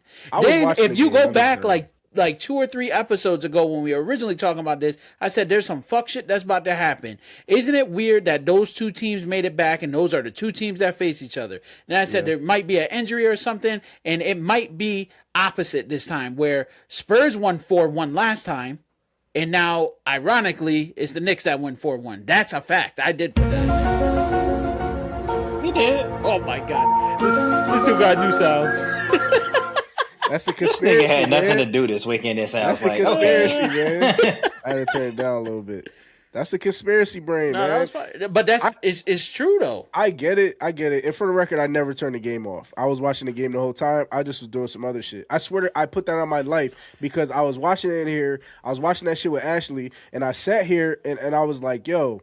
Oh shit, they down. Right. Oh shit, they down 15. Oh shit. And then she had left. I called her and I said, Ash, bring your ass in here. We watched the rest of this shit. Oh my God. So like, but to kind of wrap this,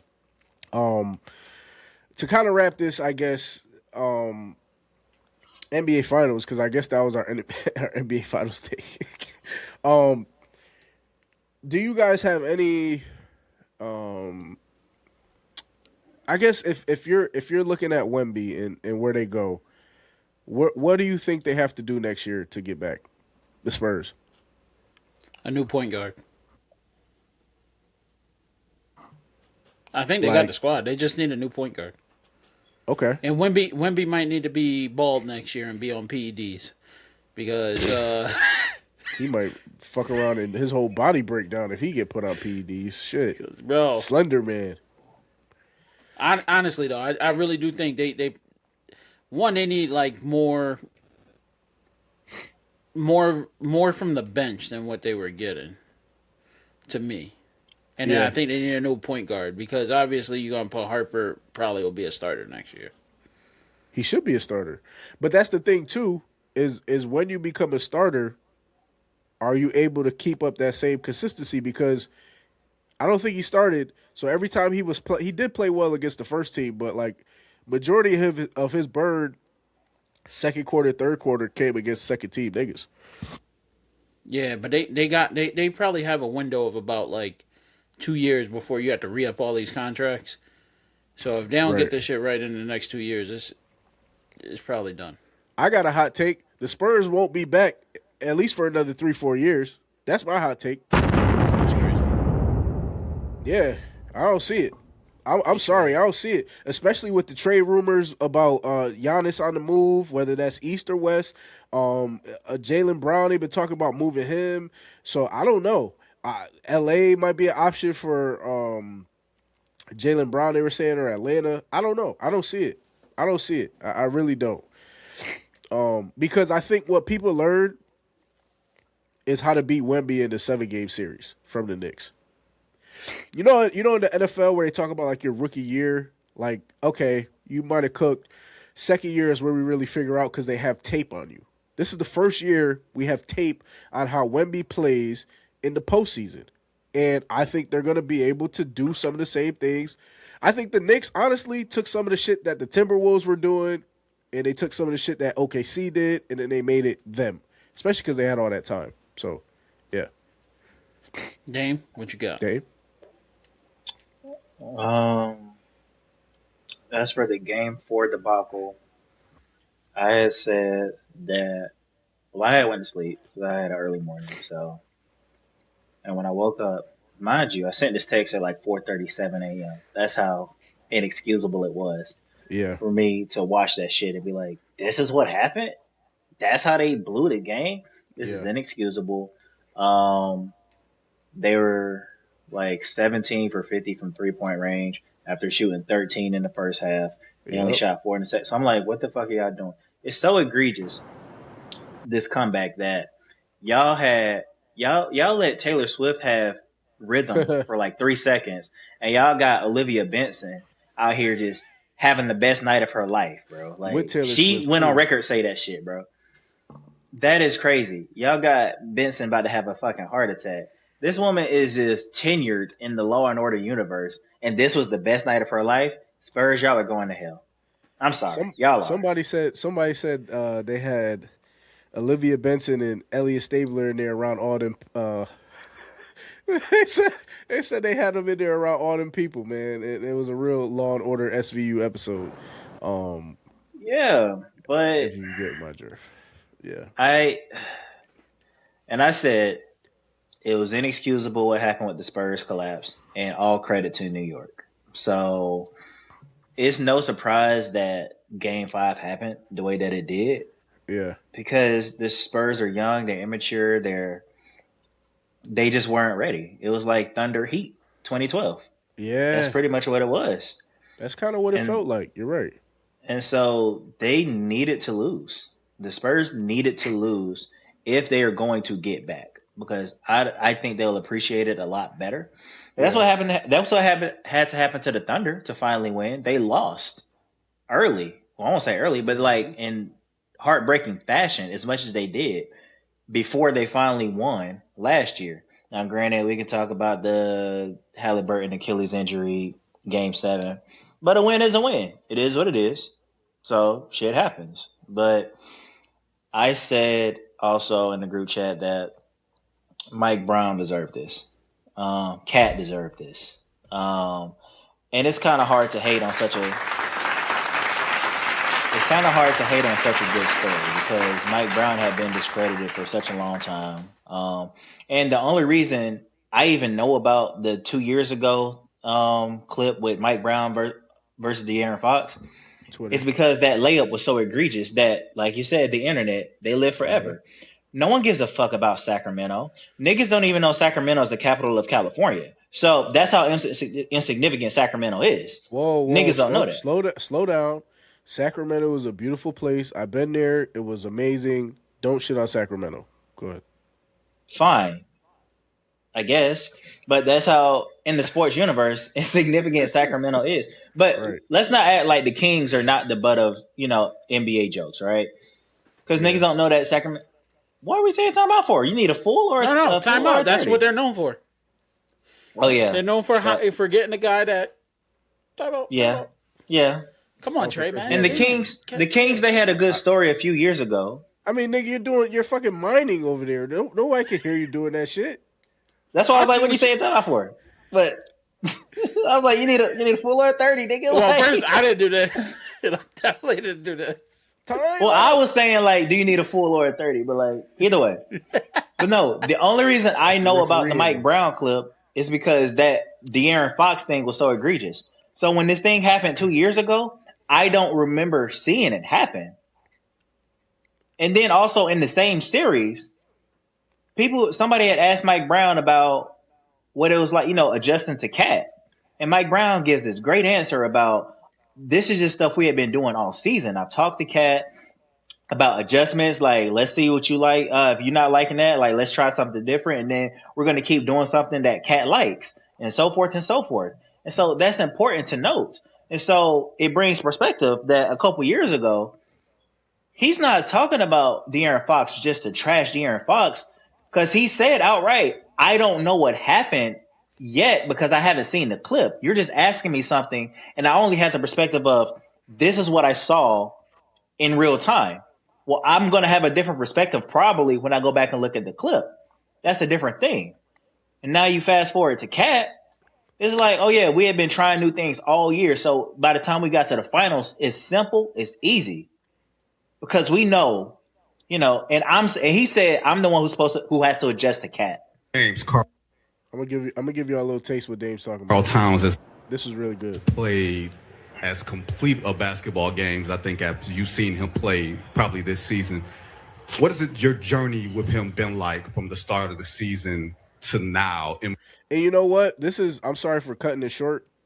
The dude who's talking, he's going viral right now for saying some of the wildest shit. So like, he's going viral because he's basically saying the Larry O'Brien trophy is a participation trophy. That's what he said, which is the NBA Finals trophy. But I didn't know he was the same person asking Mike Brown this question. That's kind of crazy. And embracing his role, embracing the small details to maybe a full maturation at this point. It's supposed to be like it is, like it was. He's a great player. I come in with a plan. Maybe the plan doesn't work. Who adjusts, him or me? Me. I adjust. The adjustment's not enough. Every once in a while, we're not on the same page. We talk about it. I adjust again. A little bit better. He's feeling good. We talk about it. Maybe we take a couple of steps backwards because what I did, he doesn't like, which is fine. It's my job as a coach to fit whatever scheme work we have on both sides of the floor to all of our players. And if you're a great player, I got to make a little bit more adjustments, or I got to give a little bit more than you do. And we finally got to a point where he was comfortable, I was comfortable, Jalen was comfortable, OG was comfortable, Mikal was comfortable. And to me, that's what the regular season's about. The regular season is about finding your way so you can get prepared for this time of the year. That's beautiful. How could you hate that man, Devontae? How could you hate him, bro? No. I rescinded that the last time. Don't try to play me. Because you seen that clip, what? right? Yeah, I'm the one who sent it to you. I seen it before. Nigga, I'm on Twitter 24/7. I see this clip before you even thought about it, nigga. That shit was in my before I even thought about it. You knew to this, man. You get the reports a little later. I'll be having them shits as soon as I say Okay, Diana Rossini. I'm telling you. But listen to this. Look at this. This is the same dude that asked the question. Call me a bitch. I ain't like that. I did not call you that. I did not call you that. Call me a bitch, man. I ain't like that. Okay, Shefty. Is that better? This is the same dude that greatness is validated. How do we know that any of the last 8 champions are actually?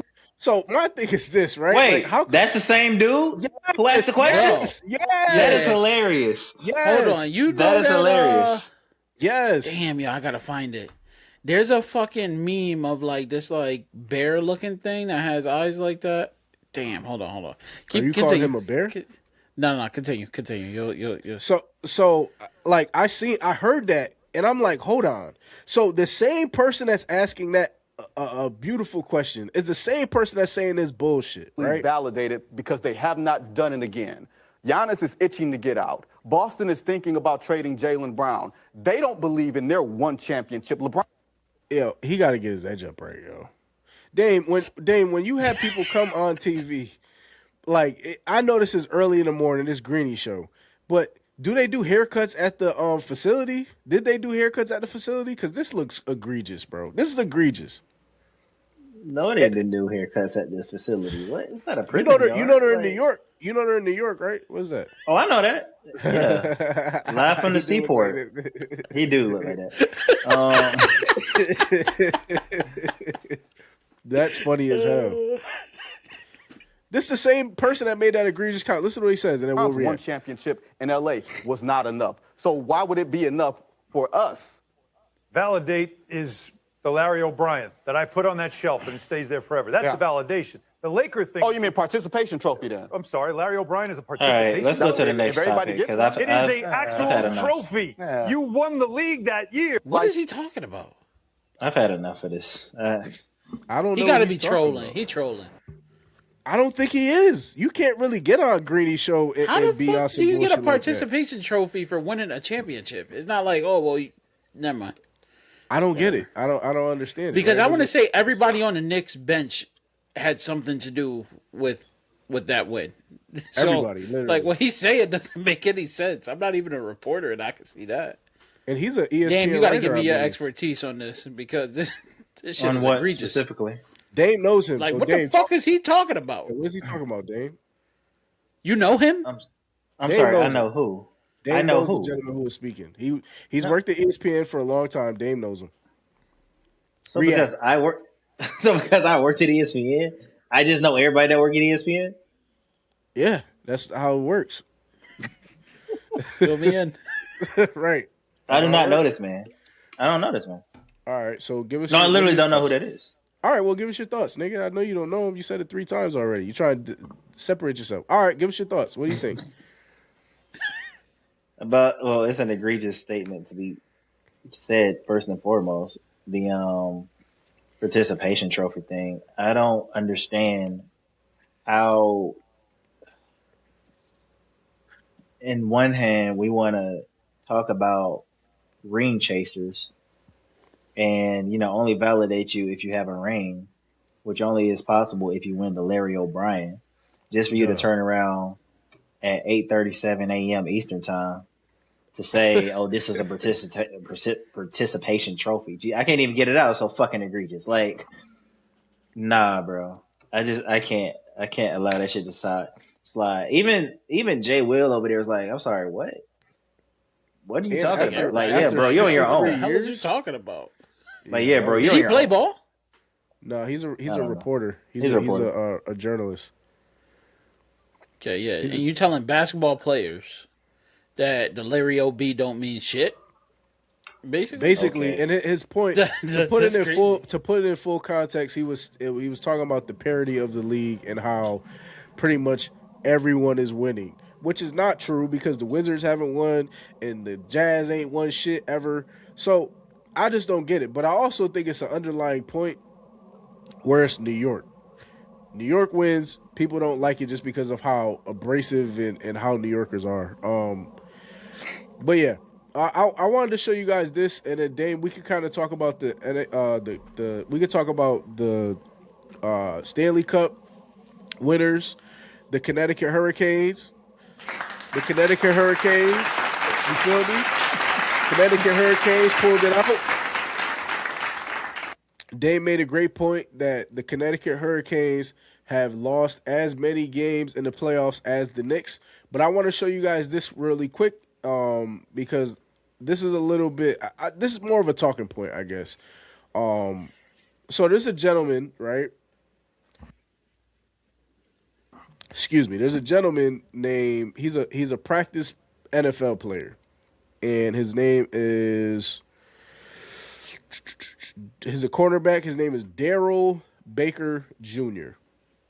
He's talking about what it's like to be on a practice squad in the NFL. Listen to what he says, and I want to know if y'all agree with break down how these NFL contracts work. Since everybody think we're rich, let's get into it. Let's talk about it. First year, my base salary was about $150,000. Coming in as a rookie thinking I'm about to make $750K this year, and I got hit with reality. I didn't make the 53 off the rip coming out of camp, so I was on practice squad. When you're on practice squad, you don't make the base salary of whatever's on your contract. You get that minimum of what is set for the league. At that time, it was about $211,000. Now, if you're watching this, you're probably saying, oh, that's still great money. What is he talking about? Yeah, but you only get paid during the season. On practice squad, you don't really know if you're going to be with that team the whole year. So you can easily be released. With that, you have to pay moving costs. You might have to break a lease, which is usually about 2 months of rent up front. So my first paycheck, and they took about 55% of my first check. And on practice squad, man, I was making about $5,500 every week during the regular season. And you still great money, but we definitely not rich. What do y'all think after hearing that? I ain't trying to hear about nobody complaining about making $5,500 a week. God damn, man. That's crazy. So I just did the math. So assume it's just half a year of labor. 5,500 times 26 is still 143,000. If you don't get the fuck out of my face, thank you. I heard this shit. I said, "What the fuck is he talking?" I think people don't realize, like, you being in the six figures already puts you in the 1%. Like, you making six figures on the low end, you are higher than majority of the people in your fucking field. To make $211,000 as a practice player, which means you never have to suit up. You're going out there basically just to slam and be a crash test dummy. You're getting paid six figures to do that. $5,500 a week. He said it like, well, we get paid $5,500 a week. It doesn't. Everyone thinks we make a lot of money, but I say, you only get paid for a portion of the season, dog, and I don't have to do nothing else for the rest of the year. Hot take: teachers should make that much. Yeah, because god damn, that shit don't make no sense. They actually work about the same amount as the NFL players, except they're teaching the youth. And yet this dude is playing a game and making more. Like that got to be like what, like 4 times the salary of a teacher? Gotta correct you. He's not playing anything. Well, you get what I'm saying. No, I know what you're saying, but I'm saying he's practicing. So just imagine in college, all you did was suit up, go to practice for 2-3 hours. He was I don't even know if you gotta watch film as a practice player. Like you might have to be doing that shit on your own time. Like it's like independent studies. So like if you're a practice squad player, you're not asked to do nothing. I don't understand what the fuck he's talking about. I thought maybe I'm tripping. Like, okay, maybe I'm bugging. $211,000, not a lot of money. I get if you're comparing it to like an NFL player, but isn't the league minimum like a $750,000 or some shit like that? That's what I thought it was. So unless you're not getting this, unless Madden be gassing me and shit, making me sign those 1-year deals. Let me know I can sign 885. So he said his math is a little off, but he said the league minimum for NFL base salary on the active roster ranges from $885 for rookies to $1.3 mil. What about for practice squad players? League minimum NFL practice squad. Oh, look at that shit.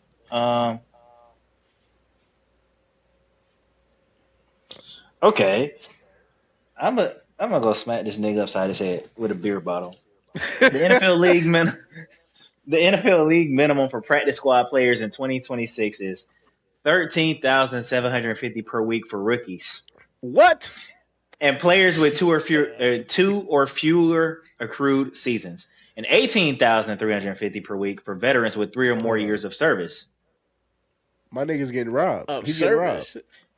Totaling so for rookies and sophomores, a minimum of $13,750 per week, totaling $247,500 for an 18-week season. I'm smacking shit out this dude. He's bugging. He's bugging the fuck out. You said 3 for 2 or more years of service? Oh! So he's veterans, which is what the fuck was that?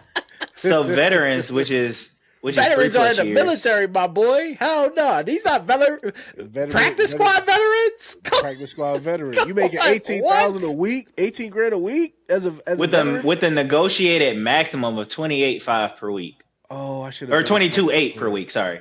Yo, how much we paying teachers, bro? I can tell you not that. You don't got to look that up. Teachers getting paid about $30,000. They getting paid $22,000. That's wild, bro. He's making it 2 weeks what a teacher makes in a whole year. Exactly. So this guy. I should have known when I saw that toothpick in his mouth. It was gonna be some fuck shit. So he talking about moving costs. My boy's getting robbed. He don't know it though. For him to say he's only making $5,000, that means another 6 or 7 or 8 is coming off the top. There's somebody getting that shit. He said $5,500 a week. Yeah. God, man. You know how much I'll be reinvesting? Man, yo, some people just greedy. Because you know what you could do as a practice player, bro? You could practice and then go home and play Madden all day and be a starter on Madden. You know what I'm saying? Like you live your dreams out. You're not on the fucking... Hell no, you can't live your dreams out on Madden. You're not even on the rosters. I would sign myself on the practice squad, put myself You got to create a player. Nah, they have practice. Oh, yeah, you're right. You got to create a practice player. Shit, with that amount of money, you don't got to do shit. I'm not even on the game. That's crazy. Yo, the worst part is he's talking like baseball players in single A and double A. It's that these single A and double A players at one point in time, they was only making like 20, 30 grand a year, a season, and then they had to work. He talking like he got to go work at Chipotle. You don't got to work at all. You're making more than most people ever made in their whole life, and you're trying to sit here and tell us that you're not making money? Cut me, give me a break, bro. I hate niggas like that. Delusional. You know why? Because he probably was getting good NIL money to think like that is how everybody here we go. is making money. No, I'm dead serious. I'm so serious. Like you're so you're so disconnected. I don't know. That's a good point. What's his name again? Daryl Baker. Yeah, Jr.? I bet you it was one of Nick Saban products. Hell no, he wasn't. He wouldn't be no practice. He wouldn't be no practice squad player. What you mean? Everybody from Alabama get on the squad. The same thing like Georgia, Texas. No, I'm talking about practice squad. Nick Saban don't raise no practice squad niggas, man. Okay, anybody that's on that team makes it to some NFL team. Nick Saban also had Eddie Lacy. Eddie Lacy was a dog. Watch your mouth. Eddie Lacy was Eddie Lacy was a dog when he was in college. When he got Eddie to the Lacy NFL, was tough in the NFL, bro. He phased out mad fast. Well, he was like 2-3 years, but that's just like AJ Dillon. He was a thumper. What do you want him to do? That's what he did. Whoa! Chill out with AJ Dillon. Yo, bro. AJ Dillon was what? That's Connecticut product. I don't give a fuck. What was AJ Dillon in the league? I don't know why you put him on your Madden team. Nigga was a thumper. Oh, okay, yeah. He was a thumper. Yeah. He was a thumper. All right, Dame, give us a little bit about the Stanley Cup, the World Cup. So this the final hour. Hold on. What is this dude's name? I really want to know what school he is. His name's Darnell Baker Jr. or Daryl Baker Jr. One of the two. Darnell or Daryl. This dude come from All American.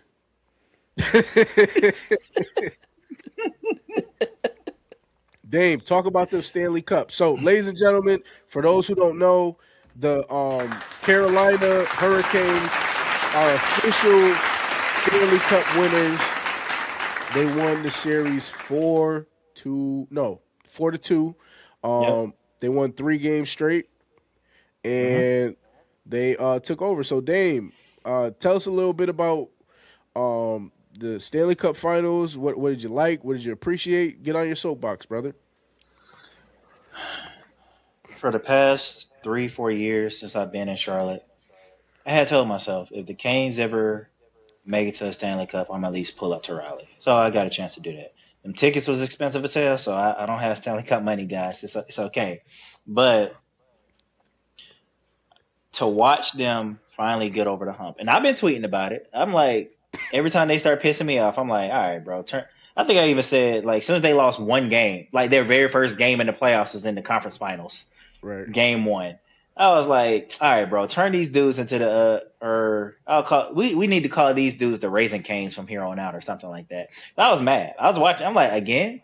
Because they couldn't get over the conference finals hump. So they swept Ottawa in the first round. They swept the Philly Flyers in the second round. So then they lose their first game in the conference finals to Montreal Canadiens just to win 4 straight.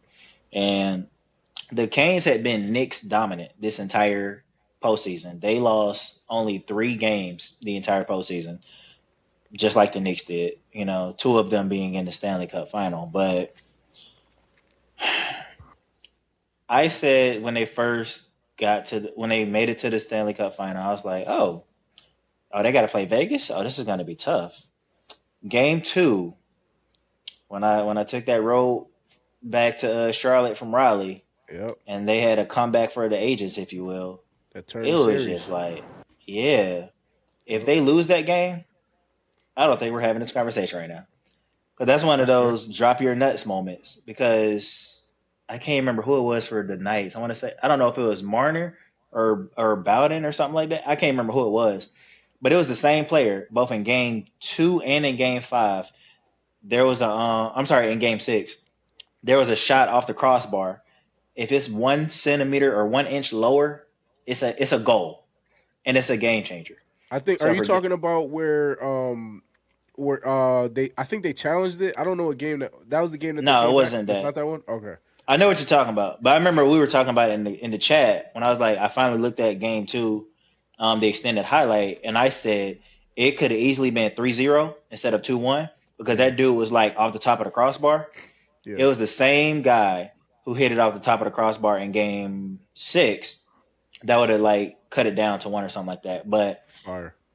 So yeah, they came back, and the Canes, they score fast. Like, yeah, whenever they decide they want to start scoring, they score fast and furious. Like, my goodness, 20 seconds into the Stanley Cup final, they score a goal. Yeah, 3 minutes into the final, they're up 2-0.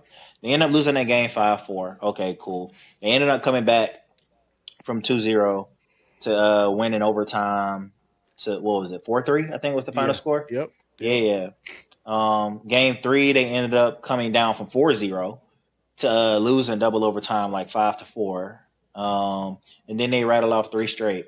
Also, Danhausen has a lot to do with both the Knicks and the Canes winning, but that's cool. Whoa, slow down. That. But do you want to tell my soapbox? Do you want to tell the people one of the main reasons why they won? Please continue with what you were saying about Danhausen. I see this online, Dave. I ain't like this, yo. You was begging. I ain't like that, yo. That was hilarious. You was begging for the people who can't see it. Dave is on Twitter begging Danhausen to uncurse the Canes. And he listened. Yeah. What is it? Closed mouths don't get fed. That's fair. Yep. Okay. So it was fine when Stephen A. and the Knicks fan, or the actual Knicks fans, I ain't gonna put Stephen A. as a Knicks fan, but the actual Knicks universe, got the Danhausen to uncurse the Knicks, against the Hawks, and then here we are. Nobody's complaining about that, but I go online and make my case and be like, I at least asked nicely. I said, please, bro.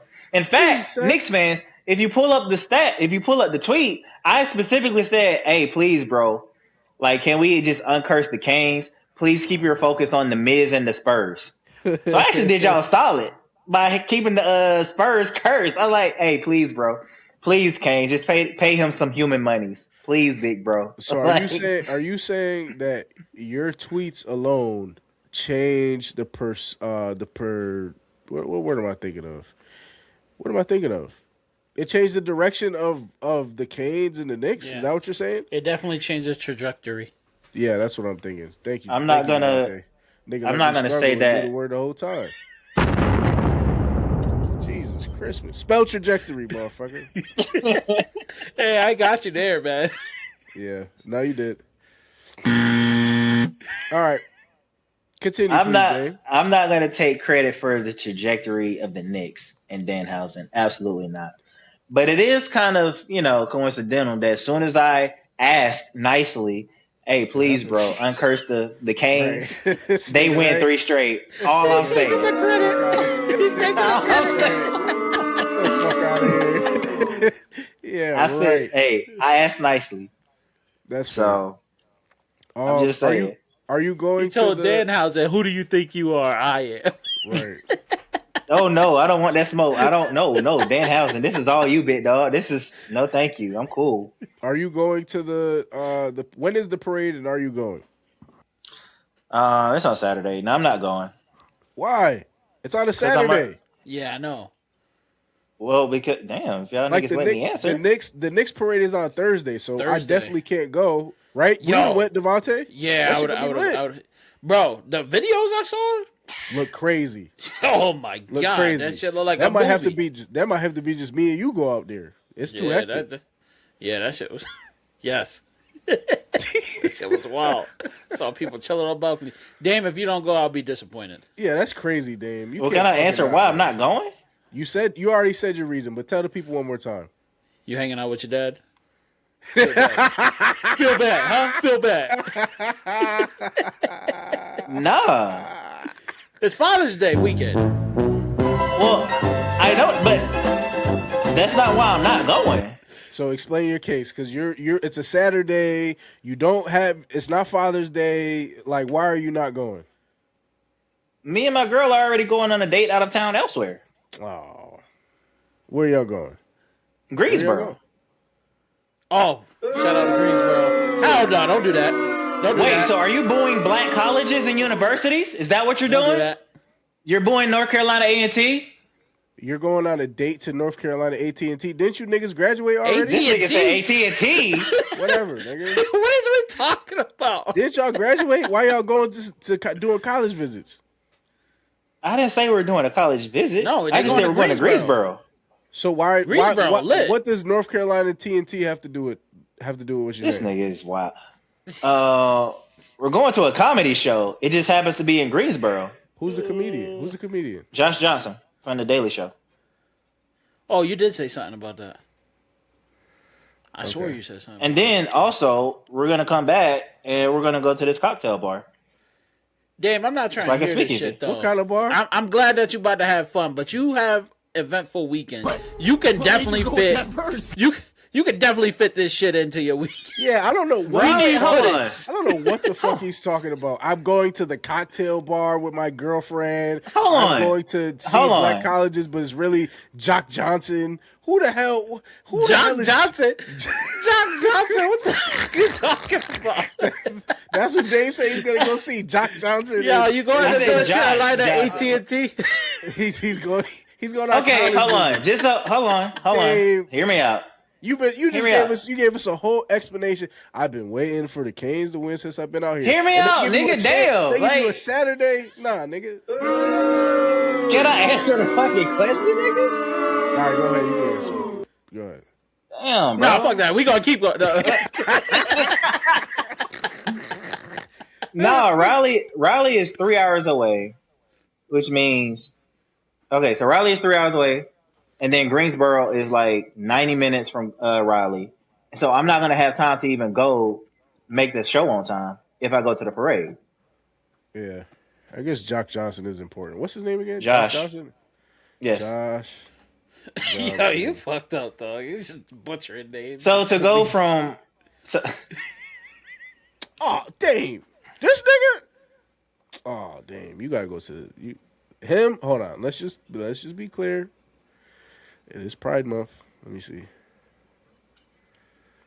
Yo, you's a wild ass dude. He is a wild boy.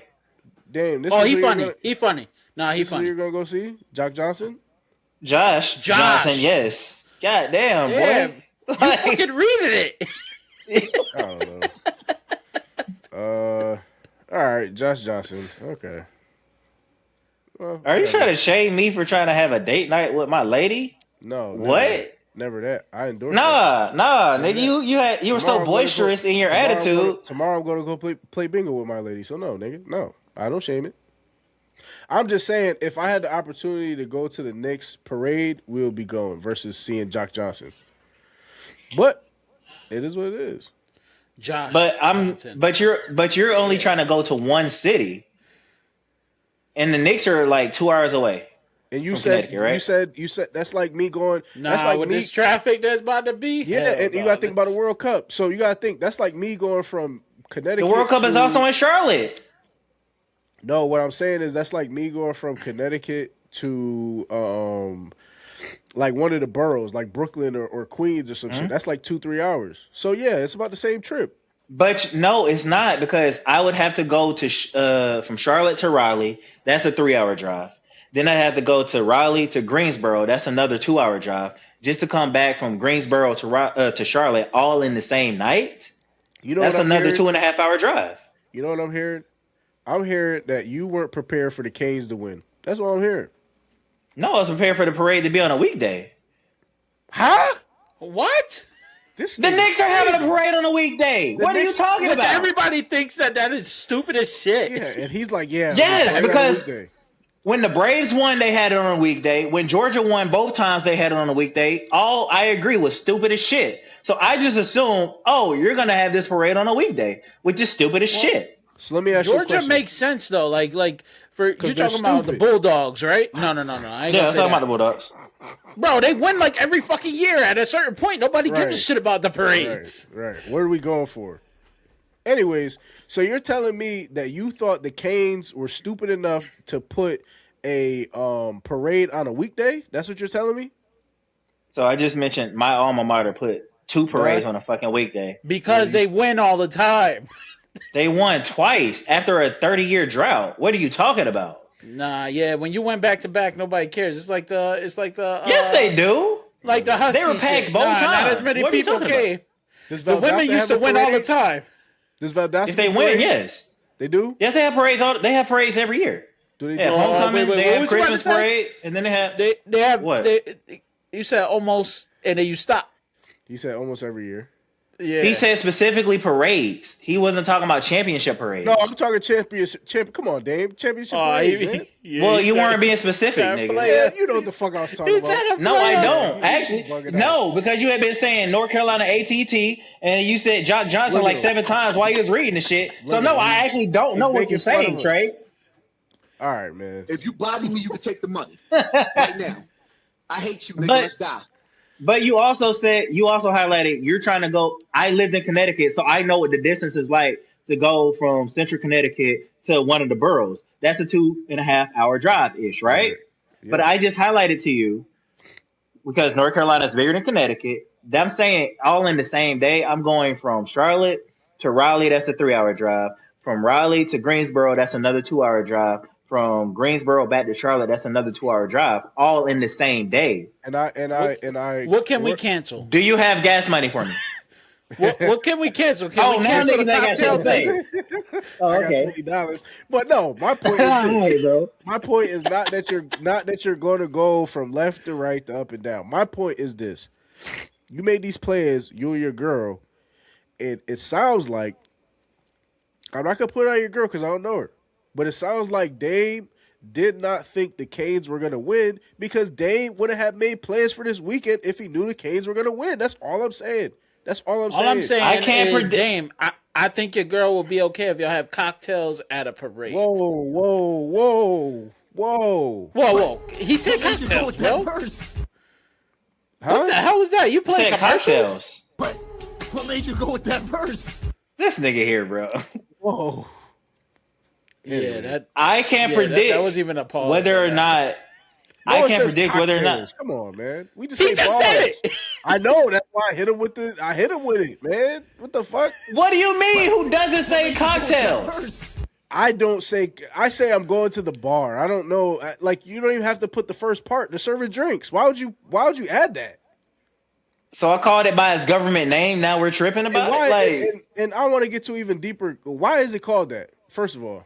Yeah, be quiet. I don't know. I thought about that same thing just now. Yeah, but you're saying it. You don't even know the origin. You're saying it. Come on, Dame. You're smarter than that, man. Shit. Well, I'm glad you know that. I'm said smarter it, and then I said it. Yeah. Right. That's why I. As long as you know I'm smarter than that. Yeah. You looking at nigga reading Josh Johnson and said Jock Johnson like 5 times, bro. All right, bro. Jock Johnson, man. But you also failed to mention I just came back from Charleston, which is a 3-hour drive the other way. So I'm like. Yeah, I'm not trying to put all those miles on my car. That's understood. We're only in this economy. I know you are, but in this economy, I ain't trying to put all these miles on my car. Not with that. I definitely wanted to see what the parade would have looked like because that shit that was out in New York, woo! And I know down south they like to party. And it's a college town, right? And it's a college town, so I already know parking is gonna be fucked up because it's a college town. It's not a city. Yeah, and it's a Saturday.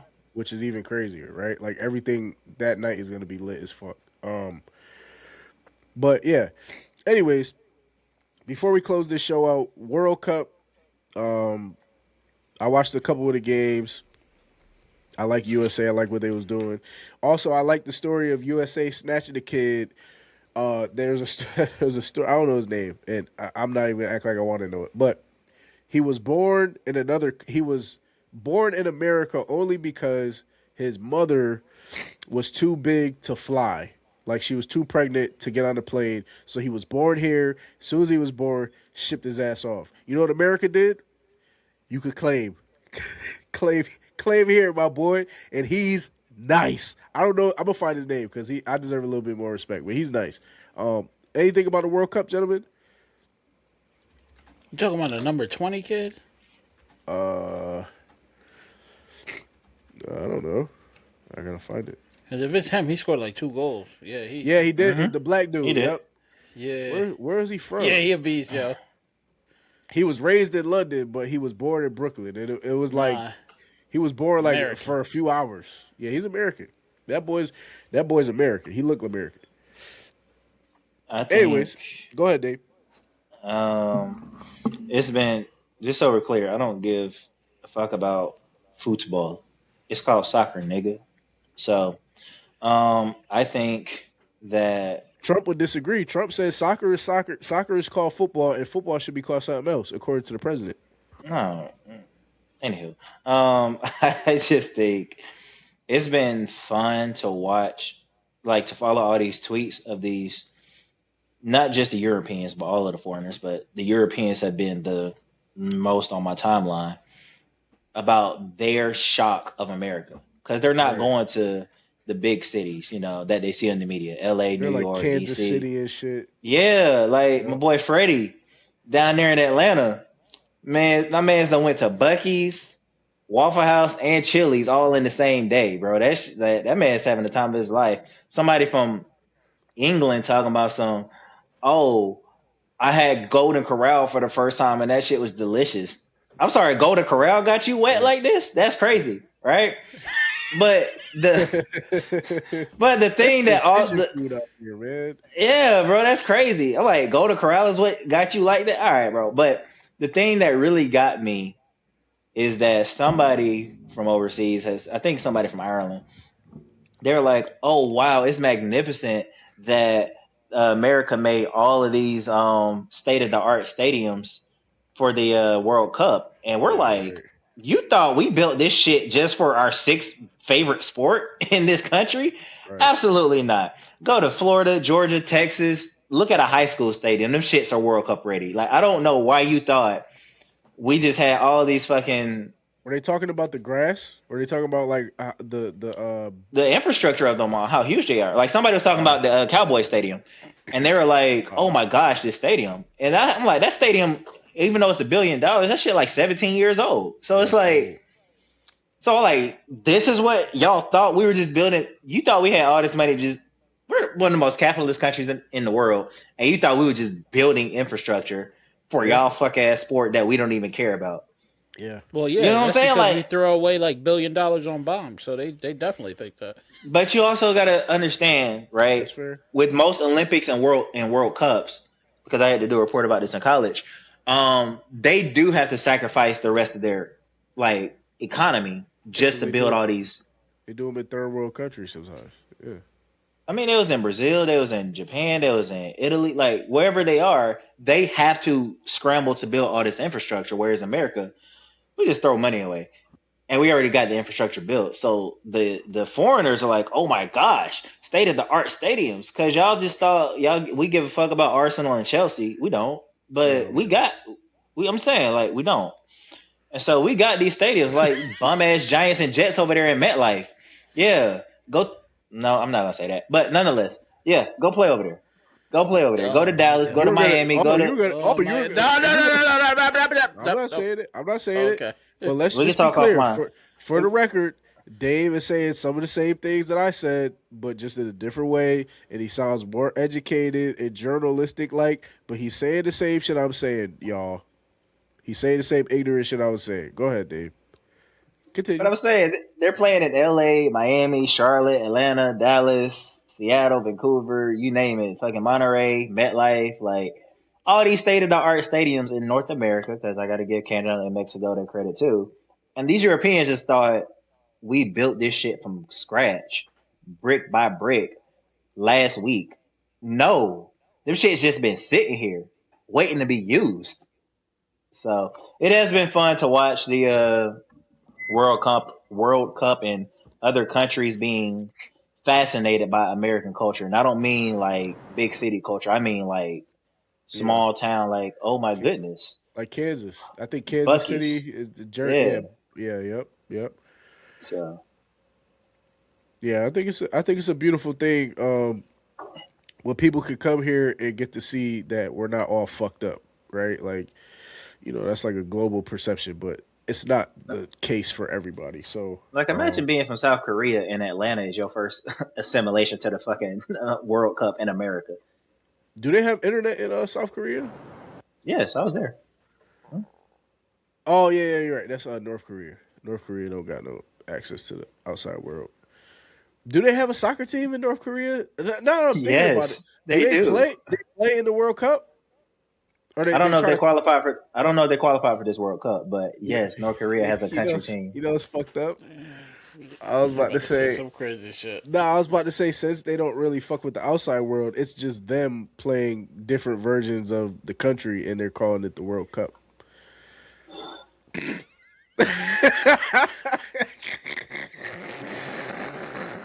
We'll talk offline. It's okay. We'll talk offline before we get flagged. Oh man, that's what I thought. Like, damn. All right. Hold on, what is this? This is 9. Do you have that? Oh, you know what? Before I play that Japanese tweet. I do have the Japanese tweet. I'm gonna read the Japanese tweet because I thought this was important, and I didn't get anything. All right, so here we go. Do y'all want to hear? You want to hear the Japanese tweet or the origin of cocktails? I already looked up the origin of cocktails. So okay, the Japanese tweet then. All right, cocktails. It is the ginger horse theory. Cocktail historian David Wondrich suggests the word comes from the practice of gingering or cocking, an older tired horse's tail with ginger to make it perk up.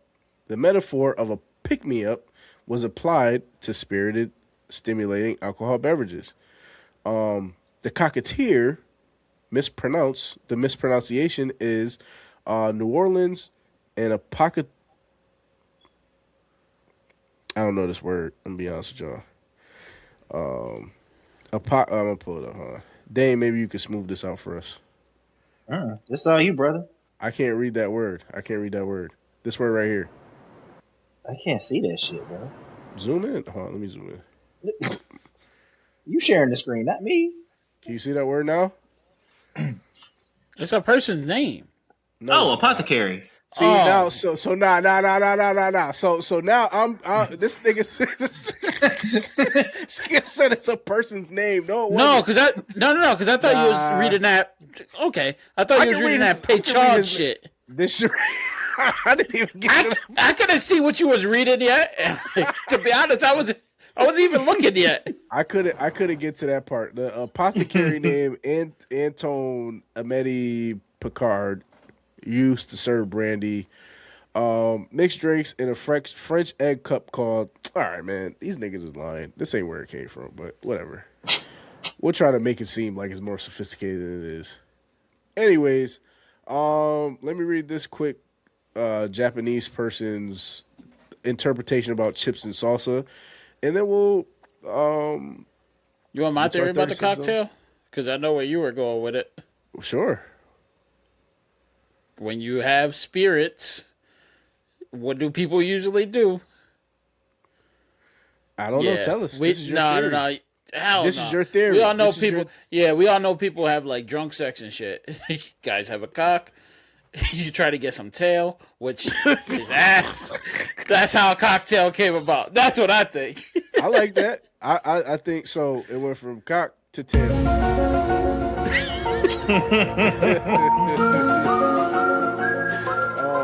Oh shit. All All right, fair enough. All right, let me read this wonderful thing about the chips and salsa. Let me share screen, and then we'll get out of here. Have a little tail. Well, if you got a big tail. Anyways. Yo. USA. All right, so this says USA. This is a tweet from no. I don't know if I'm supposed to take that offense. Anyways, this tweet from a Japanese person, and it says a Mexican restaurant. They're talking about their experience at a Mexican restaurant in the U.S. We had not yet ordered anything, and the food was already arriving. Chips, salsa, unrequested, free. I stopped the waiter. Definitely was Japanese, because listen to what he said next. I stopped the waiter. We have not earned these. They just come with the table, man. The person was like, yo, what the fuck are you talking about? We have not earned these, sir. They come with the table, man. They come with the table. Yo. In my land. Hospitality is a debt. Every gift creates an obligation. Weighed carefully, returned in the proper season with interest of feeling. Here, the gift arrives before you even proven you can pay for dinner. This is not an appetizer. This is a declaration. We trust you. Eat. I ate with the gravity the moment deserved. And then I must report this calmly. The basket emptied and a new one appeared. Did we? Refilled, the waiter said. It's bottomless. Yeah, this waiter is like, nigga, where the fuck are you from? Like, he's just like, oh, bottomless. They have wells of salsa that supply lines of this nation are beyond anything my ancestors imagined. My friend warned me, don't fill up on the chips, dude. Too late, I had accepted 3 baskets. Honor demanded each one to be finished. An unfinished gift is an insult. By the time my actual food arrived, I was ruined. I was not hungry. I was not comfortable. I had been defeated by a courtesy. Generosity that arrives before you request and cannot be repaid. It can only be survived. I know the rule now. I have made peace with the basket. 1 basket, 2 at the most. Who am I deceiving? There is no number of baskets I would refuse. The Trust picture, the nation. bro. This is crazy. That is nasty. Please, sir, please. How do you guys feel about looking hearing like that? Fa Mulan over there? Yeah, that shit's crazy. It's like Mulan's cousin. Look like the dad. Yeah. I don't want you to go. I remember that shit. But yeah, how do y'all feel about that? And then we'll wrap up.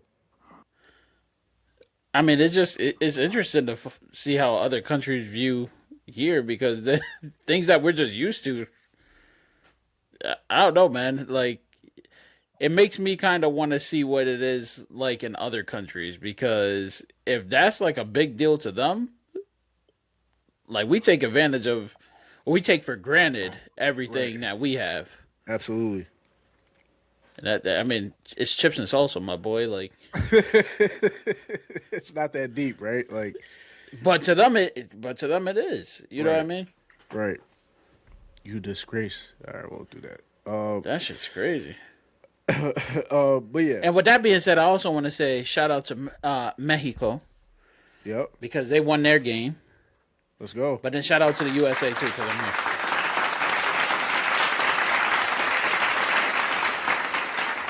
Shout out to Mexico. I watched that game. Shout out to don't say Ivory Mexico. Coast. It's Mexico. Mexico.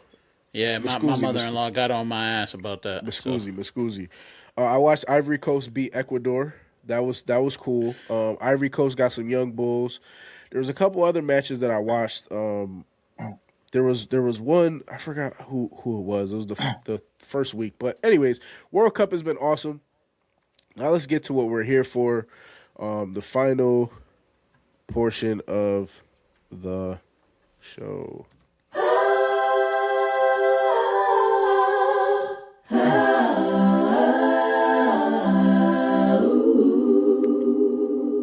All right, so this is the point where we get to the 30 seconds of love. We talked about a lot of things that we may have hated and may have not hated enough today, but we're going to get to the 30 seconds of love. So, gentlemen, who would like to go first? I can go. All right, Dave. Here we go. 30 seconds. Shout out to both the Knicks and the Kings for ending their droughts. Mike Brown deservedly winning the championship. Shout out to all of the present fathers, especially the black ones, because they try to lie and say that black fathers are not present in their children's lives at an astronomical rate. And they are. So shout out to y'all. Continue doing your thing. Also, I'm thankful to have made another trip around the sun. More wisdom means more pristine hate. So, love that. Okay. That's a way to flip the love. That's a way to flip the love and the hate. More life means more hate. More life. More life. More tune for your head talk. So watch how you speak on my name, you know? Right. Dame Drake. That's crazy. Damian Drake's coffee cakes. No, that's Nigga, no. no, it's not Dame Drake, right? What is it? Drake? It's just Drake's coffee cakes. Anyways, Devontae, you want to go? Or you want me to go? You can go ahead.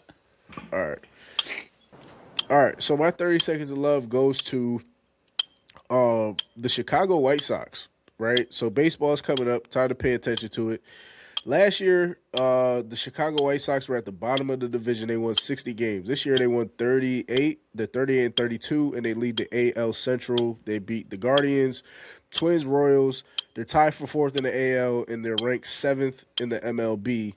Historically, the Chicago White Sox are just a bad-run organization, but if you actually tune in to watch a couple games, because I had the pleasure to gamble on them a few times, and I actually lost money, but I was watching them, and similar to the Las Vegas A's, which they'll be, I think, next year or the following year, they're just one of those teams that have been bad for so long that when they start to win, they look good. One of the dudes' names is he's a Japanese, Mutaka Murakami or something like that. When he was playing in the World Baseball Classic, Shohei Ohtani was his mentor, and you could kind of see how he swings. He might be the next big thing as far as Japanese hitters. And then they have a lot of great pitchers, and they have some great hitters. So shout out to the Chicago White Sox. I watched a couple games. They look pretty good. And they're seventh in the MLB, and that was crazy because last year they were at the bottom of their division. So shout out to them. All right. Devontae, you up? Yep. All right, here we go. All right, so my 30 seconds are going to go to, yes, shout out to Knicks and my grandma's side of the family. Congratulations, I give you y'all week. Then my other shout out and love is going to Father's Day. Me being a dad of 3, I got to have my son help me fix the car this weekend, which was awesome. And showed my dad pictures of it and stuff like that, and it's cool to see when you have basically, it was things that I did with my parents growing up, or like my uncle or my grandfather or my dad, and now I get to do it with my kid. Shout out to those dads who are dads 24/7, 365, not just the dads that want to be there during the holidays and trying to shout out their kids then, It's very important, like we said earlier, to be present in your kid's life. So that's my love. Each Happy one Father's teach Day one. to all the dads. Yeah, for real. Happy Father's Day to all the dads.